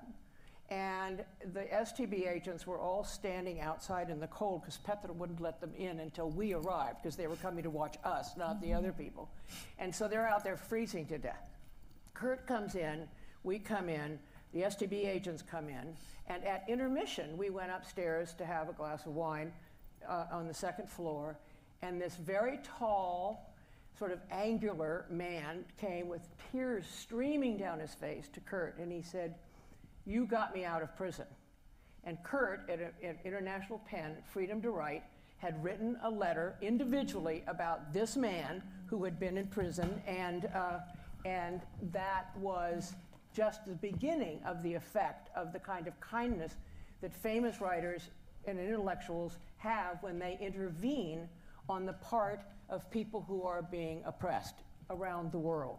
And that's why it's so unfortunate that that Freedom to Write Committee of International PEN is not as active as it used to be, nor is Amnesty International as active as it used to be on individual cases, because it's those individual cases with those piled up letters that really make an enormous difference. The second one I'm going to tell, and then we can come back to lots of other stories, was about the two things very quickly. One, Havel got out of jail. Olga had come to the house several times, but the first time that Havel came, it was a big, huge vernissage for all the paintings that we had, and we had Stella there and a whole slew of very famous painters, and about 200 Czechs whose invitations had not arrived because the government wouldn't deliver them until Bill, my husband, said to the chandeliers, "We're Xeroxing the invitation, we're having them delivered by all of the drivers." Next day, all the way to Košice, the invitations arrived. And the help came in, and the maids came in and said, "Pani Wendy, Pani Velislatsova, we don't have any more hangers. There are 200 people outside." And it was about 4:45 before anybody came. So in this massive crowd, slinging down the whiskey, was a little guy in the library with a whole circle of people around him, and that was Havel.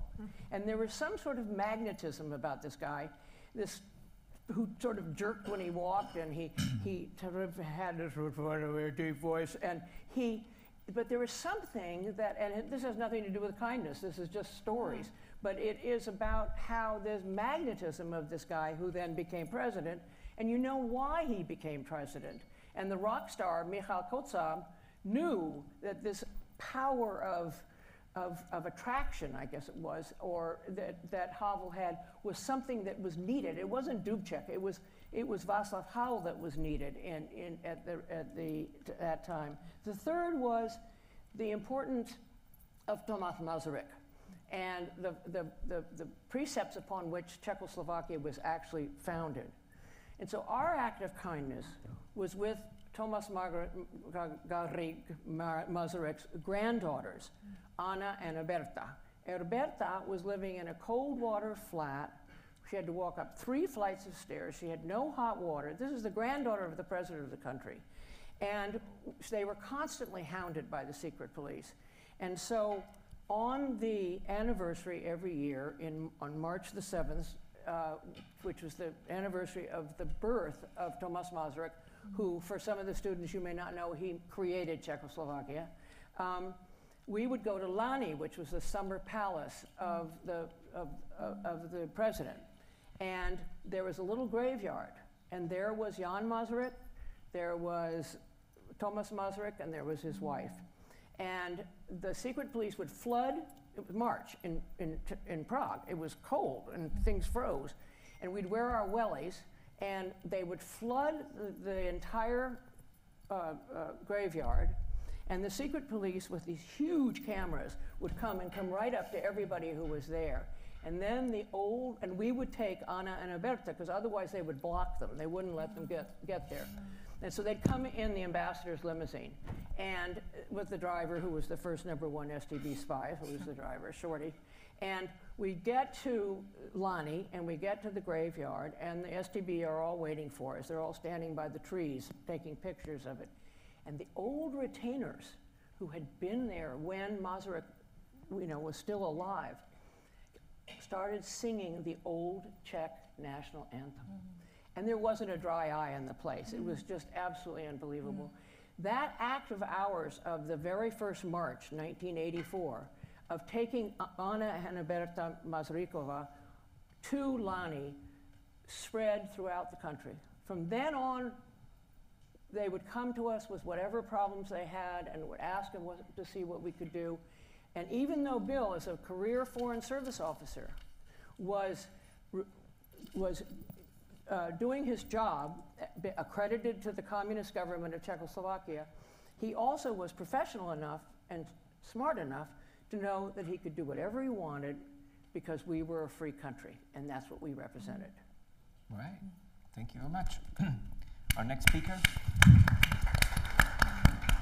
Charles University professor, the most outspoken man of this morning's debates.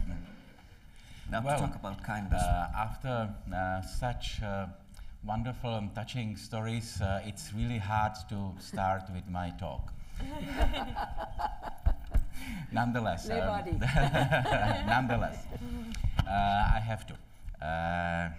The crisis of kindness. I probably think what the organizers meant, but I completely disagree. Probably they meant, I guess, the story about the death threats, about verbal violence, about real violence, about all this loss of politeness in the society, and probably we should and could talk about Russian influence or whatever happened, or whether it is a revenge of the masses feeling betrayed by the elites, etc. I agree absolutely. I've been written death threats as well, so I know perfectly how it feels. Death threats in Czech and death threats in Russian, etc. Nonetheless, I have completely another point.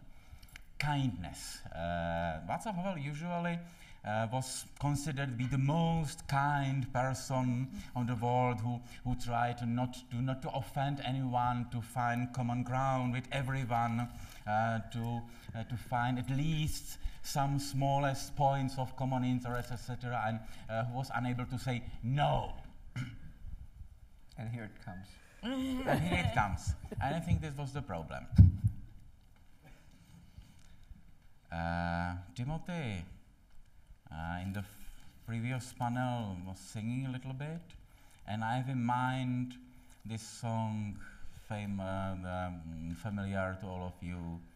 There is a time, turn, turn, turn, to everything season, turn, turn, turn, etc., etc. And there is this famous quotation from the book of Kohelet. There is time to laugh and time to hate, and time to be born, time to die, and time to embrace, etc., etc. All of you perfectly know. Johnny Baez. Yes. And it's time to be kind, and time to be rough, and straight, and direct, and merciless, and time to say no.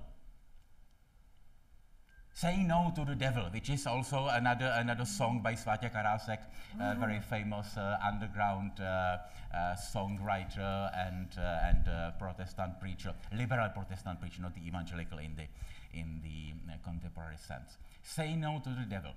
And I think the greatest Havel's mistake was his inability to say no. To say no, not just to the former communists, but to say no to, now I shall name one really hateful person who became president after him, but I cannot his name have on my tongue. So I just, because the most hateful person, the worst Russian cockroach, all right, thank you. So the next president of Czech Republic.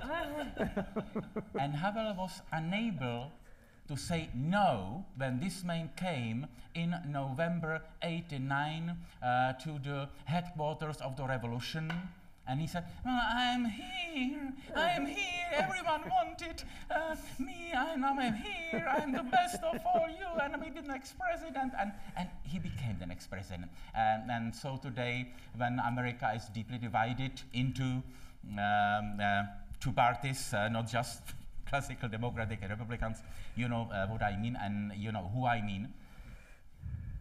We had such a person as a president sooner than you, and it was Havel's fault not to be able to say no. Definitely, he was very kind. He was polite. He was but he could simply say to the security, "Please take this man out of the room." It was not just the person who I do not want to name, but also others who already. This is a question whether the just already at that time they were working for the other side or they started working for the Russians later. Nobody knows, and I am no specialist in the criminology, in spies, etc., etc. But definitely, but definitely, yes, the fifth column. But definitely, their work, their outcome of their work of this political praxis is this creating of the mighty pro-Russian column in Bohemia. In Slovakia, it's even worse, but it will be another story. So let's get back to that in a minute. And this is particularly the end. I think we were too kind, and today Europe is too kind to Putin. We have to negotiate. The German Chancellor, I spoke in friendly terms with Putin. And that is exactly what they want. You cannot say that all Russians are criminals. You cannot say that all there are sort of complices in this war. Yes, they are. Unless they fight actively Putin, all they are part of this war. If they just keep silence, if they just do nothing, they say, we cannot do anything, we are innocent, we are just victims, the Tsar is high above, we cannot do anything. All they are. Martin, let's pick this up in a minute so that we can each respond. How do you really feel? Thank you. and now. That's all I had to say in this case. Just so we can respond to it, please. Thank you. Sorry. I'm sorry. Let's now give the floor to our last speaker. Sometimes I have sermons in churches, so when I start preaching, they cannot. I apologize and I shut my mouth. And Putin is a great producer of negative hormones. So yes. Says University of Maryland and College Park, Professor Vladimir Tismăneanu. Thank you. Okay, so kindness. I'll have a few things. First of all, Marci, Tim, and myself, Tim said we are the only, he and me, the only Satanists here. In reality, we are three. Those of us who have read, probably Paul is one who has read Alexander My Century. It's the meeting with the devil. It's this conversation. Alexander Watt was just like Luers, and there's a reference to meeting the devil in, alive in Lubyanka of all places. Okay, and Luers says, "Do you really mean it?" And the answer is yes. I saw him and so on. Then we have Nicolae Steinhardt, a well-known Romanian, Christian thinker, Jewish converted, a kind of Romanian Edith Stein, if you want. Okay, who said, I saw the devil. When I was in prison, I saw the devil. And the lesson is you do not shake hands with the devil. Stay away from any kind of deals with the devil, because the deals with the devil are devilish. Okay. Now, does it matter in international relations? Yes, the other day with my originally Czech roots wife, Mary, we're listening to Secretary Lincoln. And he was speaking about the referenda in the so-called, for those of us who have studied, the history of Eastern Europe, it is so, I won't say funny, to hear about people's republics. Again, the joke was always, what is a people's democracy? What's the difference between a people's democracy and a democracy without any kind of descriptive whatever else? And it's the same one as between a chair and an electric chair. Or if you prefer, between a jacket and a straight jacket. Okay? A people's democracy is a straight jacket. Okay? And with all the things that come after that. Okay, so that would be the thing I wanted to say a little bit about our friend the devil. Now, the devil, yes. The devil is, as a matter of fact, in one of her essays, published in the Roundtable, I think, Hannah Arendt speaks that the concentration camp, and she was very careful when to use or not to use the word devil, is the closest we can imagine to the inferno or to hell. Now, you say hell, you say his kingdom, so to speak. Okay, so there is in the literature the whole discussion of Benjamin, the messianic time, and so on. It has something to do with the presence. After all, who is the devil? A fallen angel. Okay, so we have, the devil has, how do I say, a very noble, theologically speaking, genealogy, or DNA, or whatever you want to call it. The DNA of the devil, that would be a funny conference, no? Okay, so that would be the first thing. I have two things to say. The second is indeed kindness. I was thinking a lot about kindness. What do we have in mind? And I will respond very simply. For me, in our times, I'm extremely critical of Angela Merkel for Ukraine and Russia. But I'm not going to change my mind about Angela Merkel's role in opening Europe's borders to the refugees. This is also Angela Merkel. At this moment, everybody has something bad to say about Angela Merkel. But you have to remember, she said that before we started to speak up to Viktor Orban and his, whatever you call that, milk. Okay, so not my cup of tea, but then dark milk like Celan. Okay, but so it is a crisis of refugees, and it was a crisis. At that moment, we saw the crisis of kindness. Viktor Orban embodies what we have in mind when we speak about a crisis. For me, this is the definition. I don't think he's the devil yet. Putin belongs. So Blinken, I mentioned, I said, what we see now is the first time, I don't think that Mother never mentioned the devil analogy, but Blinken, who is very close to her, Blinken said what Putin is doing has only one descriptive term, diabolical. Now, to hear the Secretary of State using the term diabolical, that's new for me. That's not part of the international relations accepted vocabulary. Okay, and it is diabolical, but it takes somebody to be able to enunciate it. And now, I promised my wife that I'm going to be short, and also that I want to share something. Everybody has something to say. I've never met Havel, I met Ivan, but I'm very close friends with Martin Palush, Sasha Vondra, and so on. So, the story is that we have a son who is now 27, and who's named Adam for Adam Michnik. And Adam goes to this very nice was going, now he's 27. He was 5, and he was going to this very nice public school in Washington, D.C., Merch Elementary. People know. So it's a very, very good. It's in northwestern D.C., very close for those who go to D.C. to Politics and Prose bookstore. So that's the that's the reference point. Okay, so Adam said, Mrs. whoever, Landsman, or whoever wants to talk to you. Why to me? And I mentioned, okay. So the idea was to go to these 5-year-old kids. We are in 2000. It's before September 11th. And she knew that I was a political science professor, that I'm a writer. I wrote a book which was called Eastern Europe from Stalin to Havel. Okay, reinventing politics. And so she said, can you come and give a brief talk to a group of 25 5-year-olds in Washington, D.C.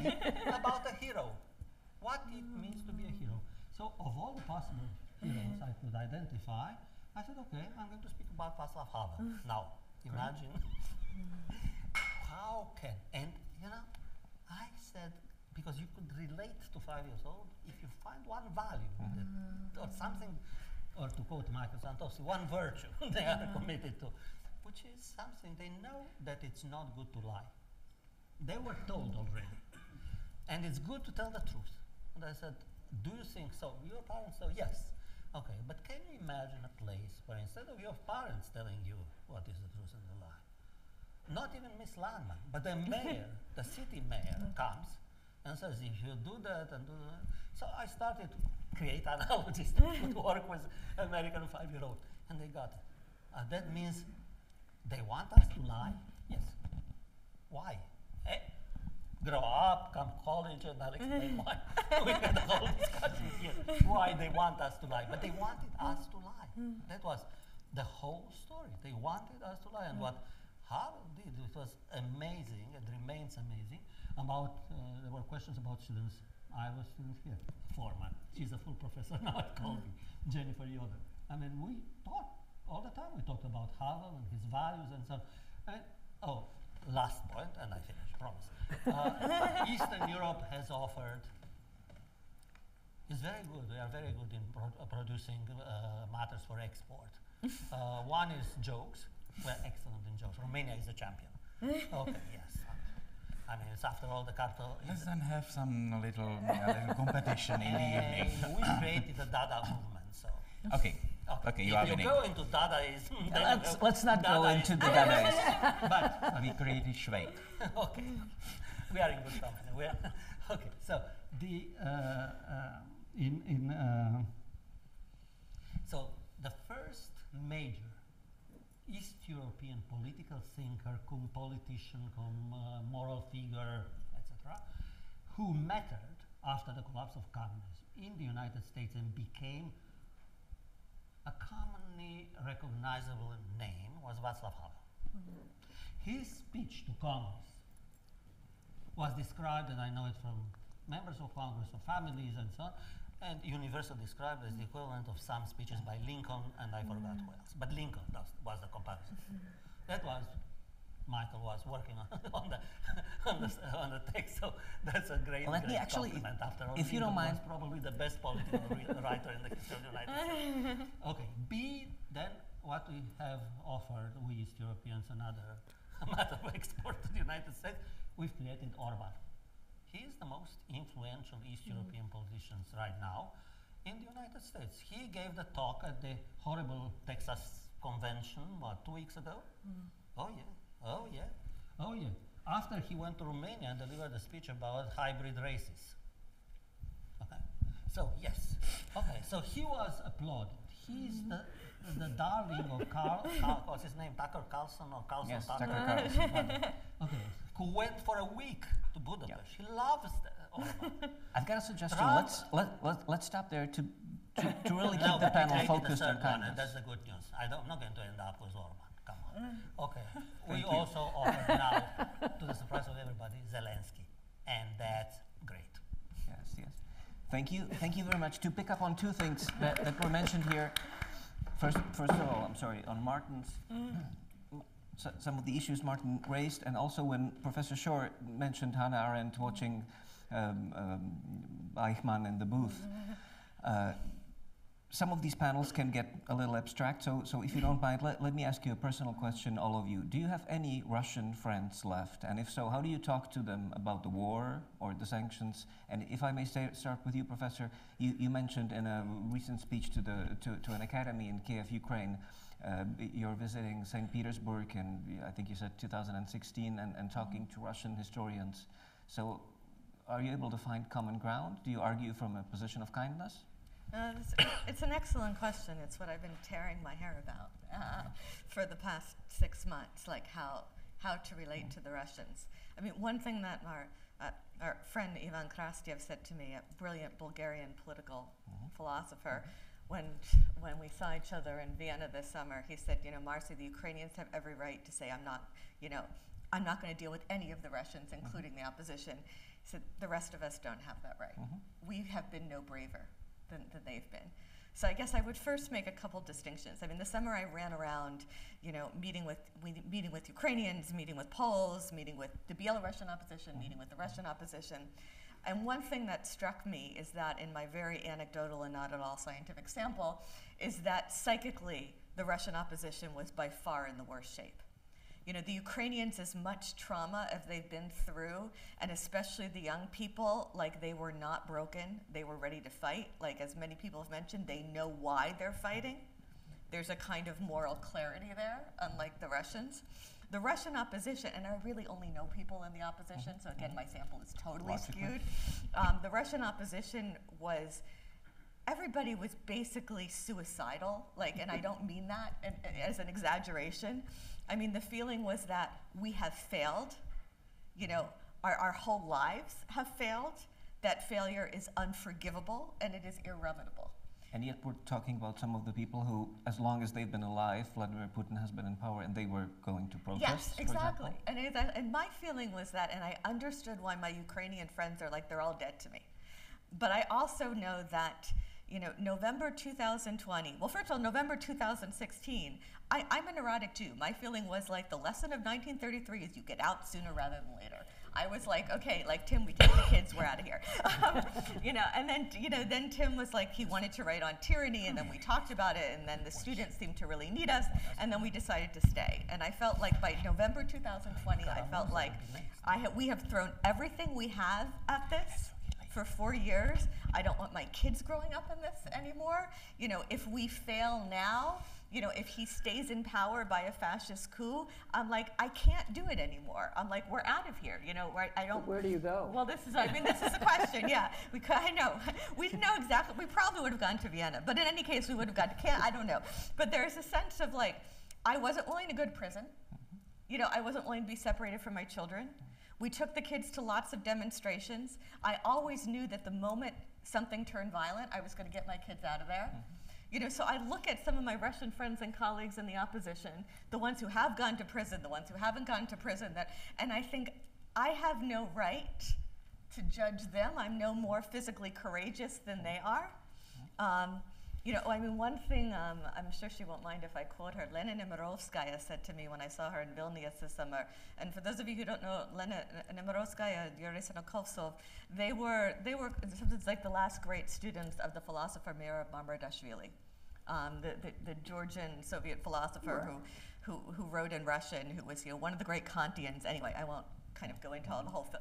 And after 1990, Mamardashvili died, and they started a kind of school, a series of seminars, basically in a kind of Kantian spirit of, you know, have the courage to use your own reason, Enlightenment spirit, like coming out of the Soviet legacy, you know, we're going to run, you know, NGO activists, policy people, teachers, journalists, human rights activists, you know, through seminars on history and philosophy and sociology, and we are going to learn to think for themselves. And they've been doing this heroically.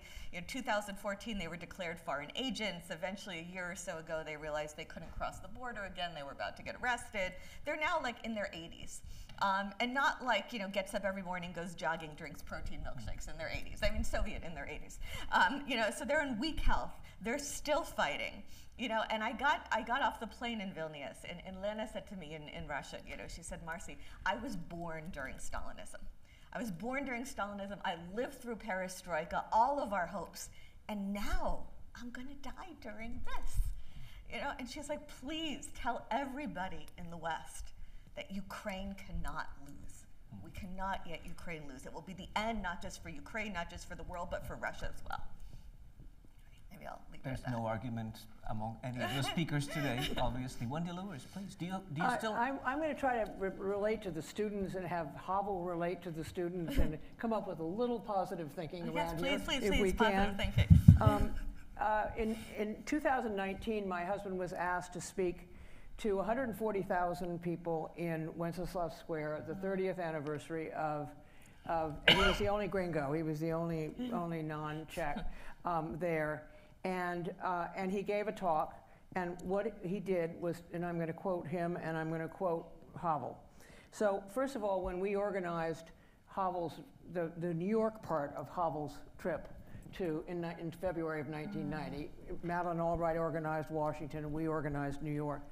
And Václav, besides driving the security people crazy, we were walking down Fifth Avenue, and they went into their microphones, and they said, "We have no control over this president whatsoever." Because he said, "I'm not going to stay inside of a car with tinted windows. I'm in New York." So he said to Bill, "Why are you taking me to see the mayor and the archbishop and the this and the that?" He said, "I'm a playwright. I'm not a political orator." And Bill said, "Now you are, so there's nothing else you can do about it." But this is a very serious, actually, thing that you all, I hope, will stay with you, which is that Havel said that he, in Power to the Powerless, the salvation of the human world lies nowhere else than in the human heart, in the human power to reflect, in human meekness and in human responsibility. At the end of this work, Havel imagines a new era, a new experience of being a new rootedness in the universe, a newly grasped sense of higher responsibility, and a newfound interrelationship to other people and to the human community. This sounds utopian. Today they sound prescient. Never in the history of humanity has there been such a need for a global civic forum, for billions of Earth's citizens to exert their higher human responsibility to assure that our Earth will remain habitable for our fellow humans in the next century. If each individual chooses only self-survival, human civilization will be in peril. If we choose Havel's summons to individual responsibility to our vast human community, we will overcome and endure. Together, we must promote a civic forum of global citizens dedicated to a single common goal, preserving an Earth on which our children and the next generations will live and prosper long into the future. That's relating Havel to climate, to today's situation, notwithstanding the horrors of Ukraine and notwithstanding the Russians that we know that are in opposition, that are also either suicidal or they've got their heads down. You know, they're just saying, I can't do anything more. We talked to Navalny's daughter this summer. You know, it's just an awful situation. But we have a bigger problem, which is climate. And we've got to do something about it, every single one of us. So anyway, that's relating it to Havel. Professor Putna mentioned, and just so you know, Professor Putna also preaches sermons at a small church in Prague sometimes. And so, Professor, a while ago you said you mentioned Havel's kindness as a problem. So you also mentioned the death threats you get from Russian users. Are you able to talk to Russians in some ways these days from a position of kindness, if I might add? I understand your question, but I deliberately do not answer because I know what you want to hear. No, you don't. You're done yet. I can understand. Well, be kind to the individual Russians. Do not apply. I don't have the collective, the collective guilt. I say sorry. This is a moment when Russia is a collective guilt, and till the moment they recognize that all of them are responsible. All this, but I know some good Russians who are desperate. No, this is not time for this question, not today. After Russia will be defeated, after Putin will be hanged, then we can again read Dostoevsky, etc., and talk about beauties of Orthodox liturgy, everything. Not now. Now we have to defeat them and humiliate their pride. Sure, don't get angry. How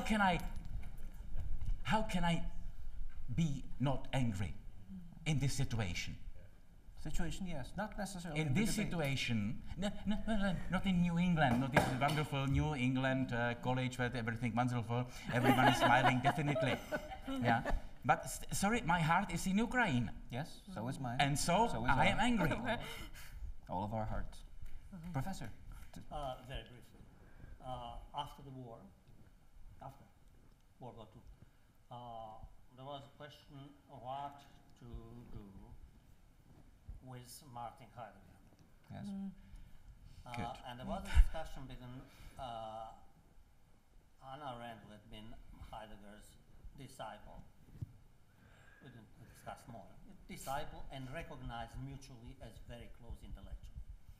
And her verehrteste, Karl Jaspers. And Hannah resumed relations. It doesn't appear in the correspondence. This is the non-discussed issue. And she resumed relations with Heidegger. Jaspers refused to endorse Heidegger's reappointment as a professor. He said he stayed a member of an NSDAP until the last minute. I don't want to entrust the education of the new generation to somebody who has never expressed. But that's at the beginning. He may have, we know that but he wouldn't know what Heidegger would do. Okay, so that's a very deep, series of very, very hard choice. How do you do?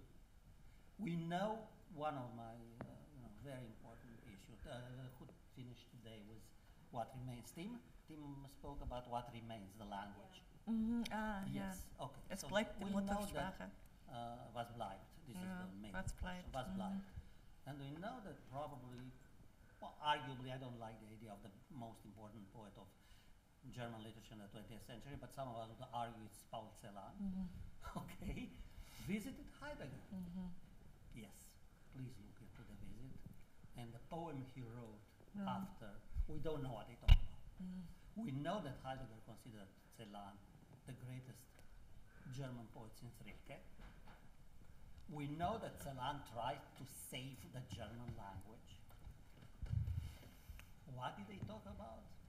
And we know the famous line. Yeah. I'm sorry, that applies to Russian. For Ukrainians, a Russian, whatever it is, a criminal, whatever is the famous, a butcher, a criminal. Butcher. Who comes, death is a butcher that comes from Germany. In this case, death is a butcher that comes from Russia. If I paraphrase Celan, that's it. Okay? Maybe not everyone is familiar with the name of Celan. I think the audience may be a little lost on that one. Sorry, just tell the audience about. I've also been totally obsessed with Celan, for the past month. Tell the students about Celan. They might not have read him. Okay, just in one sentence, Paul Celan was a German-speaking Jewish poet from land of Bukovina, which today is partly in Ukraine and partly in Romania. So something totally complex, showing the interconnections of faith and nation and identity and local identity in former Central Europe. And basically his main topic is poetry after Shoah. How can you write after Shoah? And his probably most famous line is the moment, graves in the sky, so that the victims of Shoah have no graves, so their graves are in skies. But all this the wonderful and terrible poetry he kept writing in German, and that's it, and with a French name. With a French pen name. So here you have what Europe is. Okay, I've got an idea. Let's move this up a little more. We touched on the issue of divided society or bipartisan polarization, let's say, and the people in the audience here, some of them are very young. I assume they've been hearing about a divided society for pretty much all of their lives. If I may ask you, from your own personal experience, do you really think societies and the world and so on are more polarized, more divided than you remember it when you were young, let's say? Daniel, let me just say one thing before we get into the divided societies. I understand perfectly the hatred of the Russians. My husband's family is completely German. His father served in the First World War, got a Purple Heart. The minute the Second World War started, he as an American, he then immediately signed up. He was taken away from his command because somebody in the bank that he ran was unhappy and turned him in and said he's a spy, and he was taken off of his command for about 8 months. Should we hate all the Germans? Should everybody in Europe that was occupied hate all the Germans? Should every Jew hate all the Germans?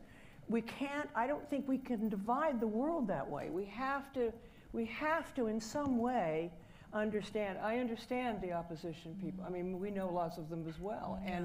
And you know, it's tragic. It's really tragic for them. Yes. And those that are out, that have had their institutes have cut them off. We have a friend who's a Fulbright person whose Arts Institute has just denied her everything because she's in the United States. But we can't divide it up that way, I don't think. I mean, I understand what you mean, but again, the war, after the war, after the Second World War ended, that could the reflection start. And as we perfectly know, there was it. Well, first of all, the Germans made contrition. They expressed their regret for the Germany has done in the Second World War. Today, the German historical guilt is a part of curriculum in German schools. Absolutely. Yeah. So this is the German miracle. This sort of complete change of mind of the nation, together with the help of the best tradition of our German culture, and we can hope that Russia one day can do the thing. But first, Russia must be defeated. Yes, of course. And that's no, I mean, nobody's arguing against that. Martin's made his position clear. Wendy Luers, you sort of escaped from the question. For example, to be more specific, you have the great advantage. You remember the 1960s, which to my generation is a time associated with. I do remember the 1960s. Which is a time associated with love and kindness. Love was one of the parts. After all, Václav Havel was influenced by the generation. It was also a time of massive protests. When you look around the world these days, one can't help but not to compare. Do you think today's society is more divided? Was it not just the case back then? And by the way, what happened? Yes, I do. What happened also? In a more vicious and insidious way. Okay. I was tear gassed a lot because I was in those protests, and I was covering People Park in Berkeley. You marched on Washington? Well, no, I was in Washington and San Francisco and every place else. I had bayonets in my neck and in Berkeley because there was something called the People's Park, and it was under Ronald Reagan, and the tanks were parked out on the Berkeley flats, and they had Red Cross flags over them, and I went out in my little Volkswagen with my press pass and my press T-shirt, and the guy stuck his bayonet here, and he said, "Girl, get out of here," and I got out of there. Let me tell you, but. The divisions and the draft dodgers, as Paul was talking, the friends of ours who burned their draft cards and went to jail, Joni Baez and all of the people, and all the stuff that we did. The division was not as vicious, as deep, as insidious as all those people who believe Trump. All those people who cannot see. They cannot see from in any way the mindlessness of their belief in what he's trying, in the lies that he's telling them. Whereas those of us who are very politically active and that are out canvassing and donating and giving fundraisers and doing everything we can, we feel a little powerless because, are we going to win the midterms? Is that going to make the difference? And is Trump going to get indicted so that he doesn't run? So he can't run in 2024 because 35% of this nation believe and support him mindlessly. Professor, thank you. Professor Tismăneanu, in an introduction to a book you edited called The Revolutions of 1980 and 89, you mentioned that, and I can actually quote it, that you call it the surprising readiness of the communist elites, of the various communist systems in the so-called Eastern Bloc at the time, to give up power and to hand power to the opposition.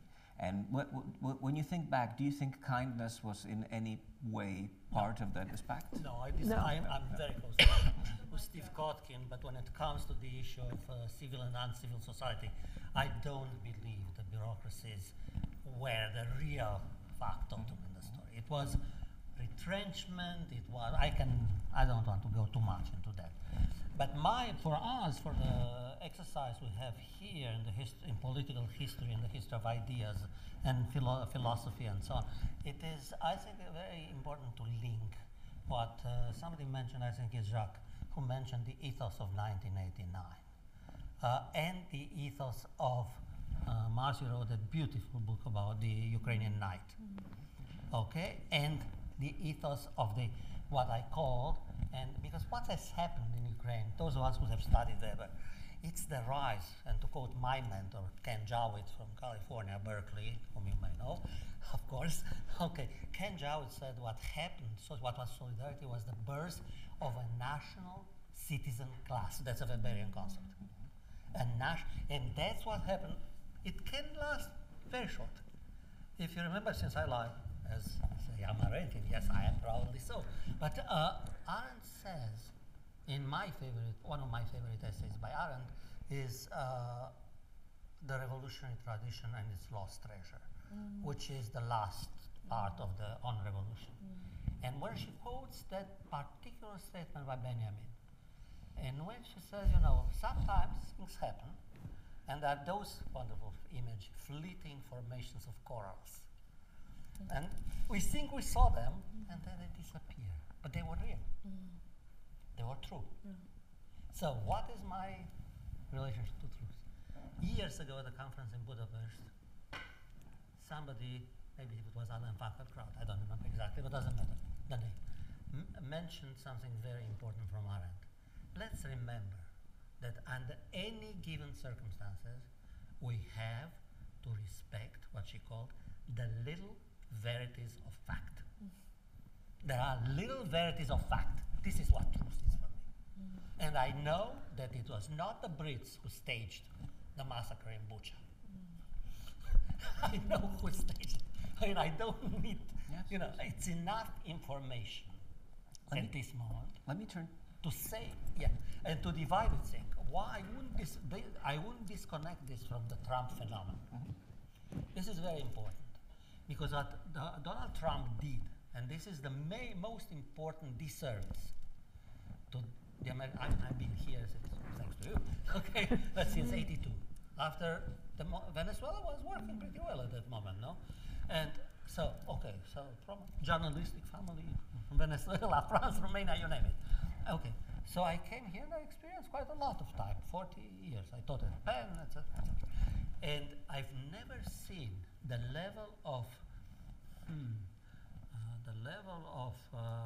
suspicion, distrust, and decay of semantic values that I've seen. So when the Trump phenomenon started, I said, this is not a time to be quiet.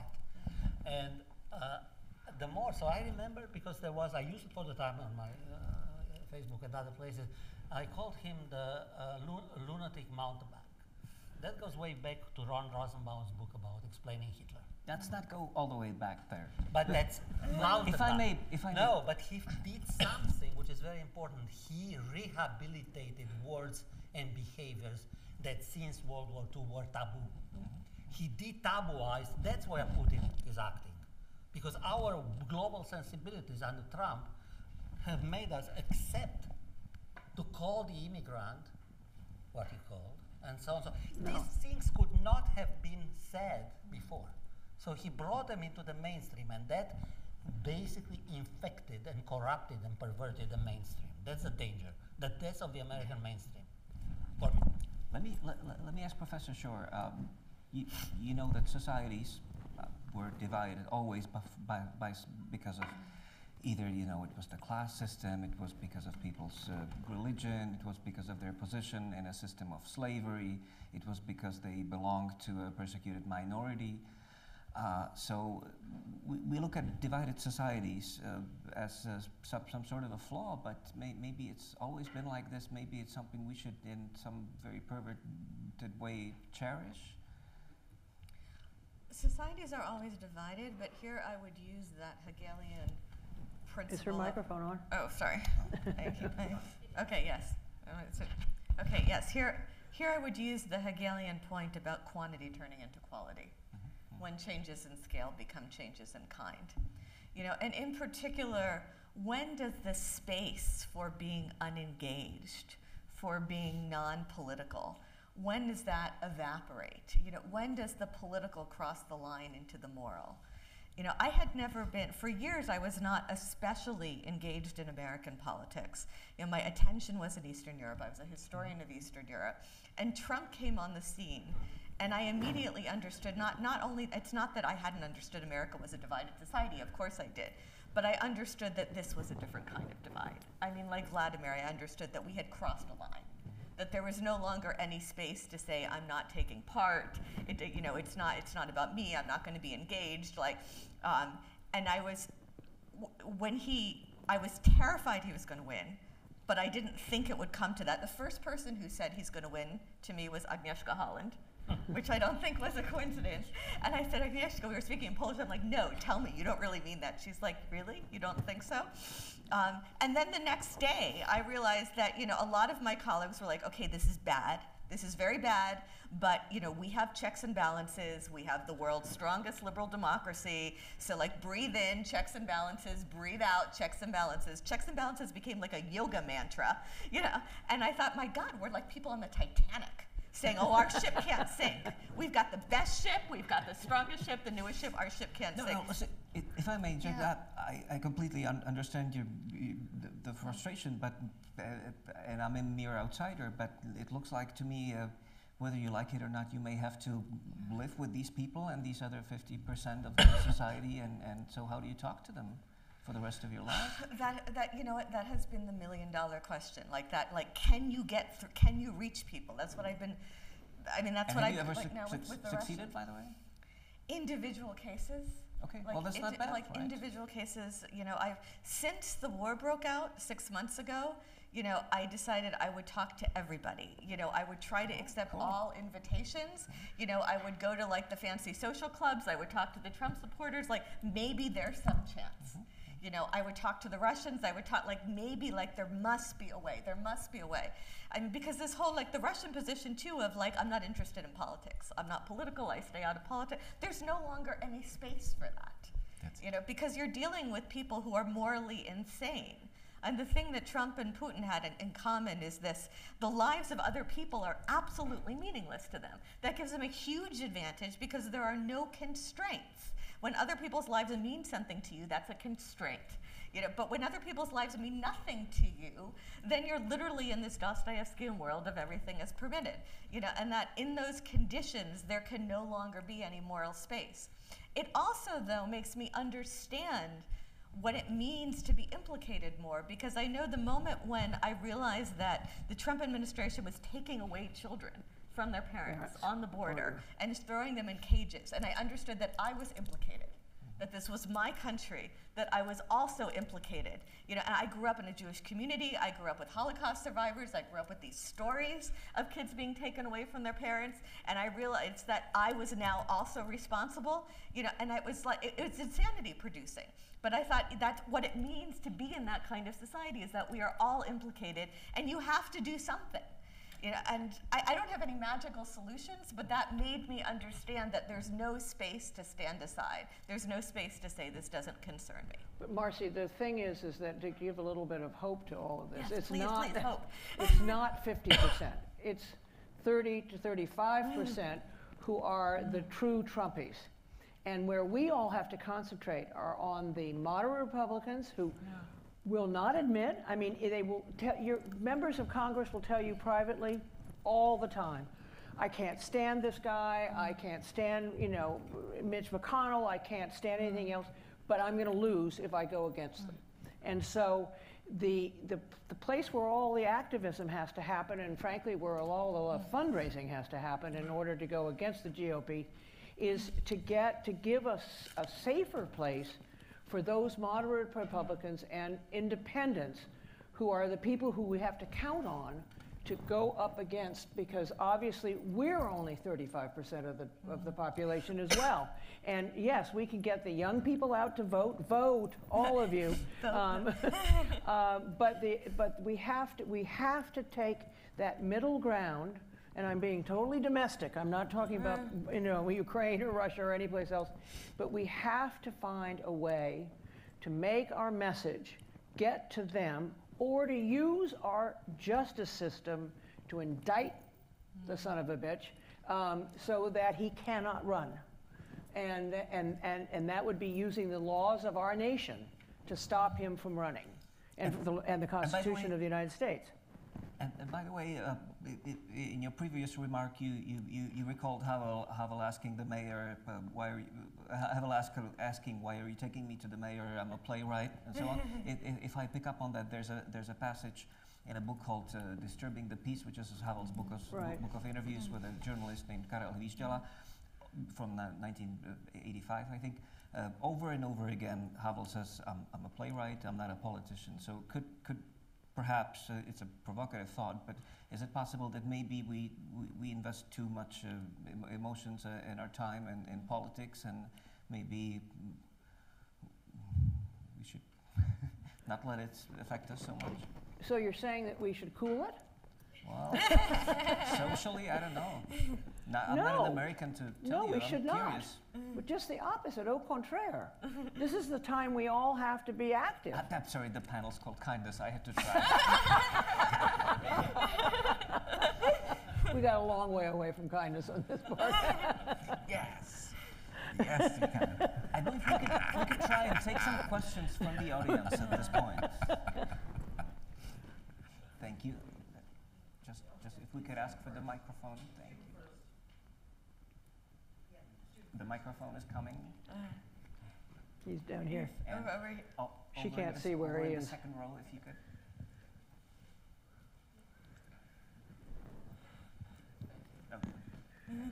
Sorry, to ask, related to kindness, Havel, he's like very famous for being polite, very respectful with all the politicians. How would he have interacted with a politician like Donald Trump? Wow, big question. I didn't hear that. What was it? How would Havel have interacted with Like Donald Angela Trump? Merkel. If you could imagine them into the same room. Anybody dare pick It's the this beginning up? of a novel. I said like Angela Merkel. Havel supported all American presidents and tried to be friends with all American presidents, Democrats and Republicans. Exactly. You can see them both Clinton and Bush. And I remember, doesn't mean what I remember, because even if he politically would agree more with Democrats, being more liberal, etc. But this, how to say it? Sorry. This would be the hardest moment of his life. Had he lived to see this? Yes. That would be for him a catastrophe, because he always believed in America. He always, this is the famous Russian term, važ to by to ní stálo, whatever price, whatever circumstances, he believed that America has a good background, the good founding fathers, the freedom, democracy, etc., freedom of speech, and always believed in America. And I think this should be for him really a watershed. So what I have to do? Shall I lose my faith in America or what? Now we can imagine the processes in his head, but this would be really terrible for him. If you don't mind, let me try and answer your question from a different point of view. One of Havel's greatest friends was His Holiness the 14th Dalai Lama of Tibet. He was also one of the last people who saw Havel before Havel died. Now, the Dalai Lama has a whole book on kindness, and if you don't mind me, just to read you two simple quotes. The Dalai Lama says, and I believe Havel really picked up on this, when you have been very kind and helped another a great deal, that person should indeed reciprocate with kindness. If, instead of showing kindness, the person is ungrateful and shows a bad manner to you, it's a sad circumstance, but you should have a sense of even greater kindness. Inspiring, isn't it? Michael Jantovsky is about to say something. If we could just give him the microphone. Just a short intervention, because I think we know the answer to the question, and no matter what Havel would think of Trump, he would be polite, because he was polite under any and all circumstances. He was polite to his jailers, he was polite to the STB agents who followed him, he was polite to some of his successors who didn't deserve it, and so he would be polite, that's all. Which is, I'm sorry, which is rather inspiring for the debate, right? Let's take another question, please. Let's let Mary ask a question.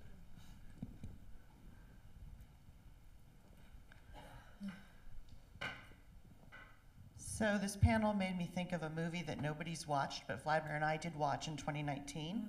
It's called The Best of Enemies, and it's the true story of an unlikely relationship between Ann Atwater and an outspoken civil rights activist and C.P. Ellis, a local Ku Klux Klan leader, during the racially charged summer of 1971. Kindness is the key to that movie, but it's very reflective of what you just said about the Dalai Lama. Don't believe Rotten Tomatoes or IMDb. At least fast forward to see the end where they actually talk to the actual people who are still alive, including a mediator. Can you imagine mediating between a civil rights activist and the Ku Klux Klan? Crazy. Thank you. Let's take another question. Question in the back. Young woman there. Best of Enemies. And it's got Sam Rockwell and Tanjay Henson. So it's got great actors in it. The Roundtable's got homework. Please, hi. I was wondering about empathy and kindness. So if you feel like our society becomes more empathetic and kind, do you think society would improve? Or do you think it would kind of make us blind and not able to act properly to curb any like how he talked about Europe's treatment of Putin right now? Like, is that going to be our response if we become too empathetic and kind, or are we just, or is society going to all be better? Can you tell me again what I'm hard Oh, hearing yes. No, is it possible for there to be too much empathy and kindness? Like, was Europe too empathetic and kind to Putin? Well, Martine would certainly say that that it was. That's such a rhetorical question that I honestly don't know how to answer it. What I would say about the Dalai Lama is just like human rights organizations. Your job as the Dalai Lama is to be completely religiously, accepting and engaging and everything else. That's your job. Human rights organizations' job, and I worked for 2 of them, is to demand, that we have justice and we deal with human rights. There's a lot of space in between all of that, in which you can have public diplomacy, cultural diplomacy. You can talk to people that are the enemy. You have to talk to the other. I mean, there are a lot of places in that in which humanity and the various actors in humanity have to play the roles that they can do best and where they can have the most positive outcome. And that is not to say that it's bad not to be like the Dalai Lama, or it's bad not to be an absolutely strident human rights activist. I mean, there is spaces in between. We have to talk to the other. We cannot isolate. We cannot divide. If we divide, we're lost, because we've got to bring back people together in order to flourish. Thank you. Professor Tismăneanu. Very brief. I wanted to quote 2 authors.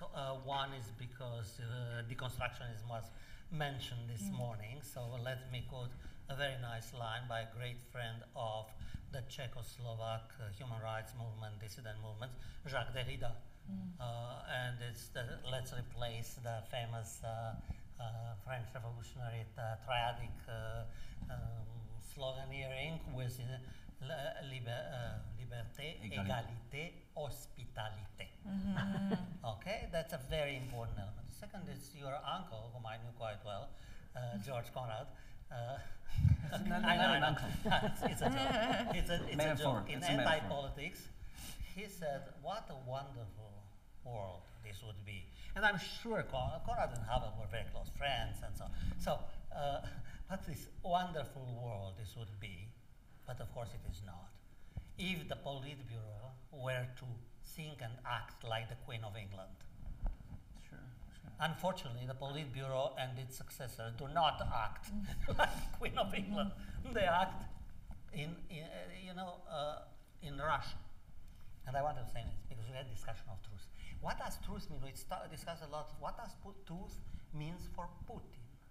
Truth for Putin means, in Russian there are at least two words for it. One is istina. No, it's pravda. Pravda, istina. Vranyo. Vranyo. Okay, vranyo means I know that you lie, and you know that I know that you lie. Go on and on. This is such a deep feature of the Russian mind that Lenin, by the end of his life, was so disappointed in the bureaucratic degeneration and all that. He said, we have to do something to get rid of what he called konvranyo, communistične vranyo, which is even worse, he said, than the worst vranyo of the bureaucracy, the tradition. So Putin operates within the culture of make-believe, deception. Lying is a virtue, it's not, it's not a vice. And the cult of kleptocratic efficiency. Okay? Because that's a very important element. I was telling Jennifer before, let's not forget that for him really it matters. His Breguet and whatever collection, and the yachts, and latifundia, and all the other things, they matter. Poor, he's the grandson of Spiridon Putin, Krupskaya's chef. If you don't mind me interrupting, just before we take another question, Professor Sueur has been taking notes. Okay. Would you I'm like always to comment? taking notes. If you had anything to just... I'm always taking notes. Yes, I want to respond to this too. Like all our hope is in your generation. So we're like, now, here I would make some kind of a distinction between kindness and empathy, and maybe politeness on the other side of kindness, which I understand can, diplomatic kindness towards Putin, can kind of blend into appeasement.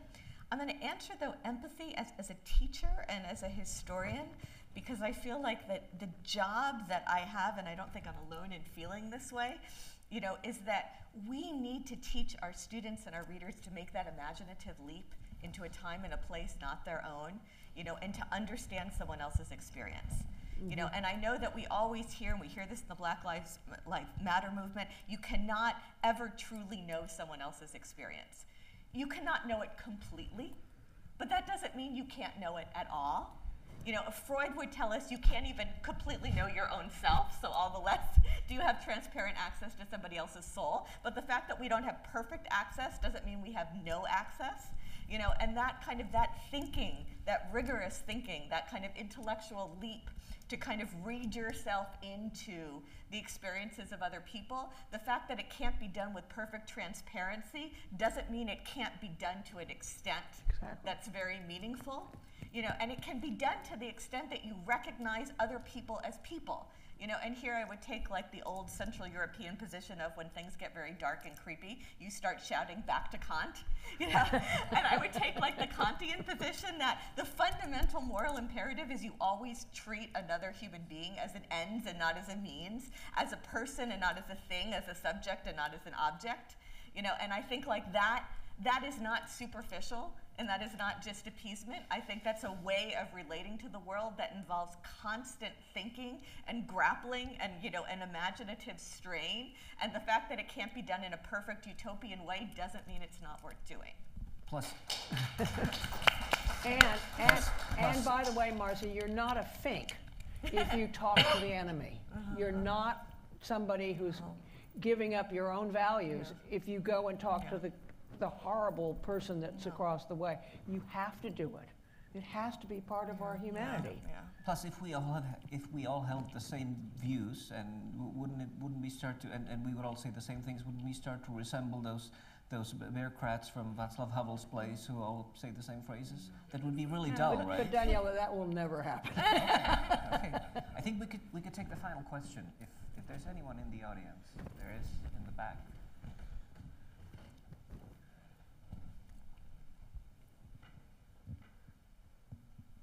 I was wondering why, like, we feel we hold like Germans in the 30s and 40s and Russians today to this standard that like silence makes you, it implicates you in what's going on. But when we talk about, you know, moderate Republicans who won't forsake Trump for their own personal gain, even at this point, why should we extend kindness to them and try to convert them now? Precisely because, did you all hear the question? Why should we be talking to moderate Republicans if they're not doing what they should be doing? Because if we can show that we can win the midterms and we can start to be against Trump, plus the whole legal problems that he's in, those people will in fact become part of the good side of the equation. At the moment, they're in no equation. They're not really supporting Trump, and they're certainly not voting with the Democrats. So what we have to do is to bring them along, and we have to be empathetic and perhaps kind in understanding that we live in Northwest Connecticut in a very elite, beautiful part of the world where every single farmer had a Trump sign on their barn, because the world has passed them by and they're barely existing now.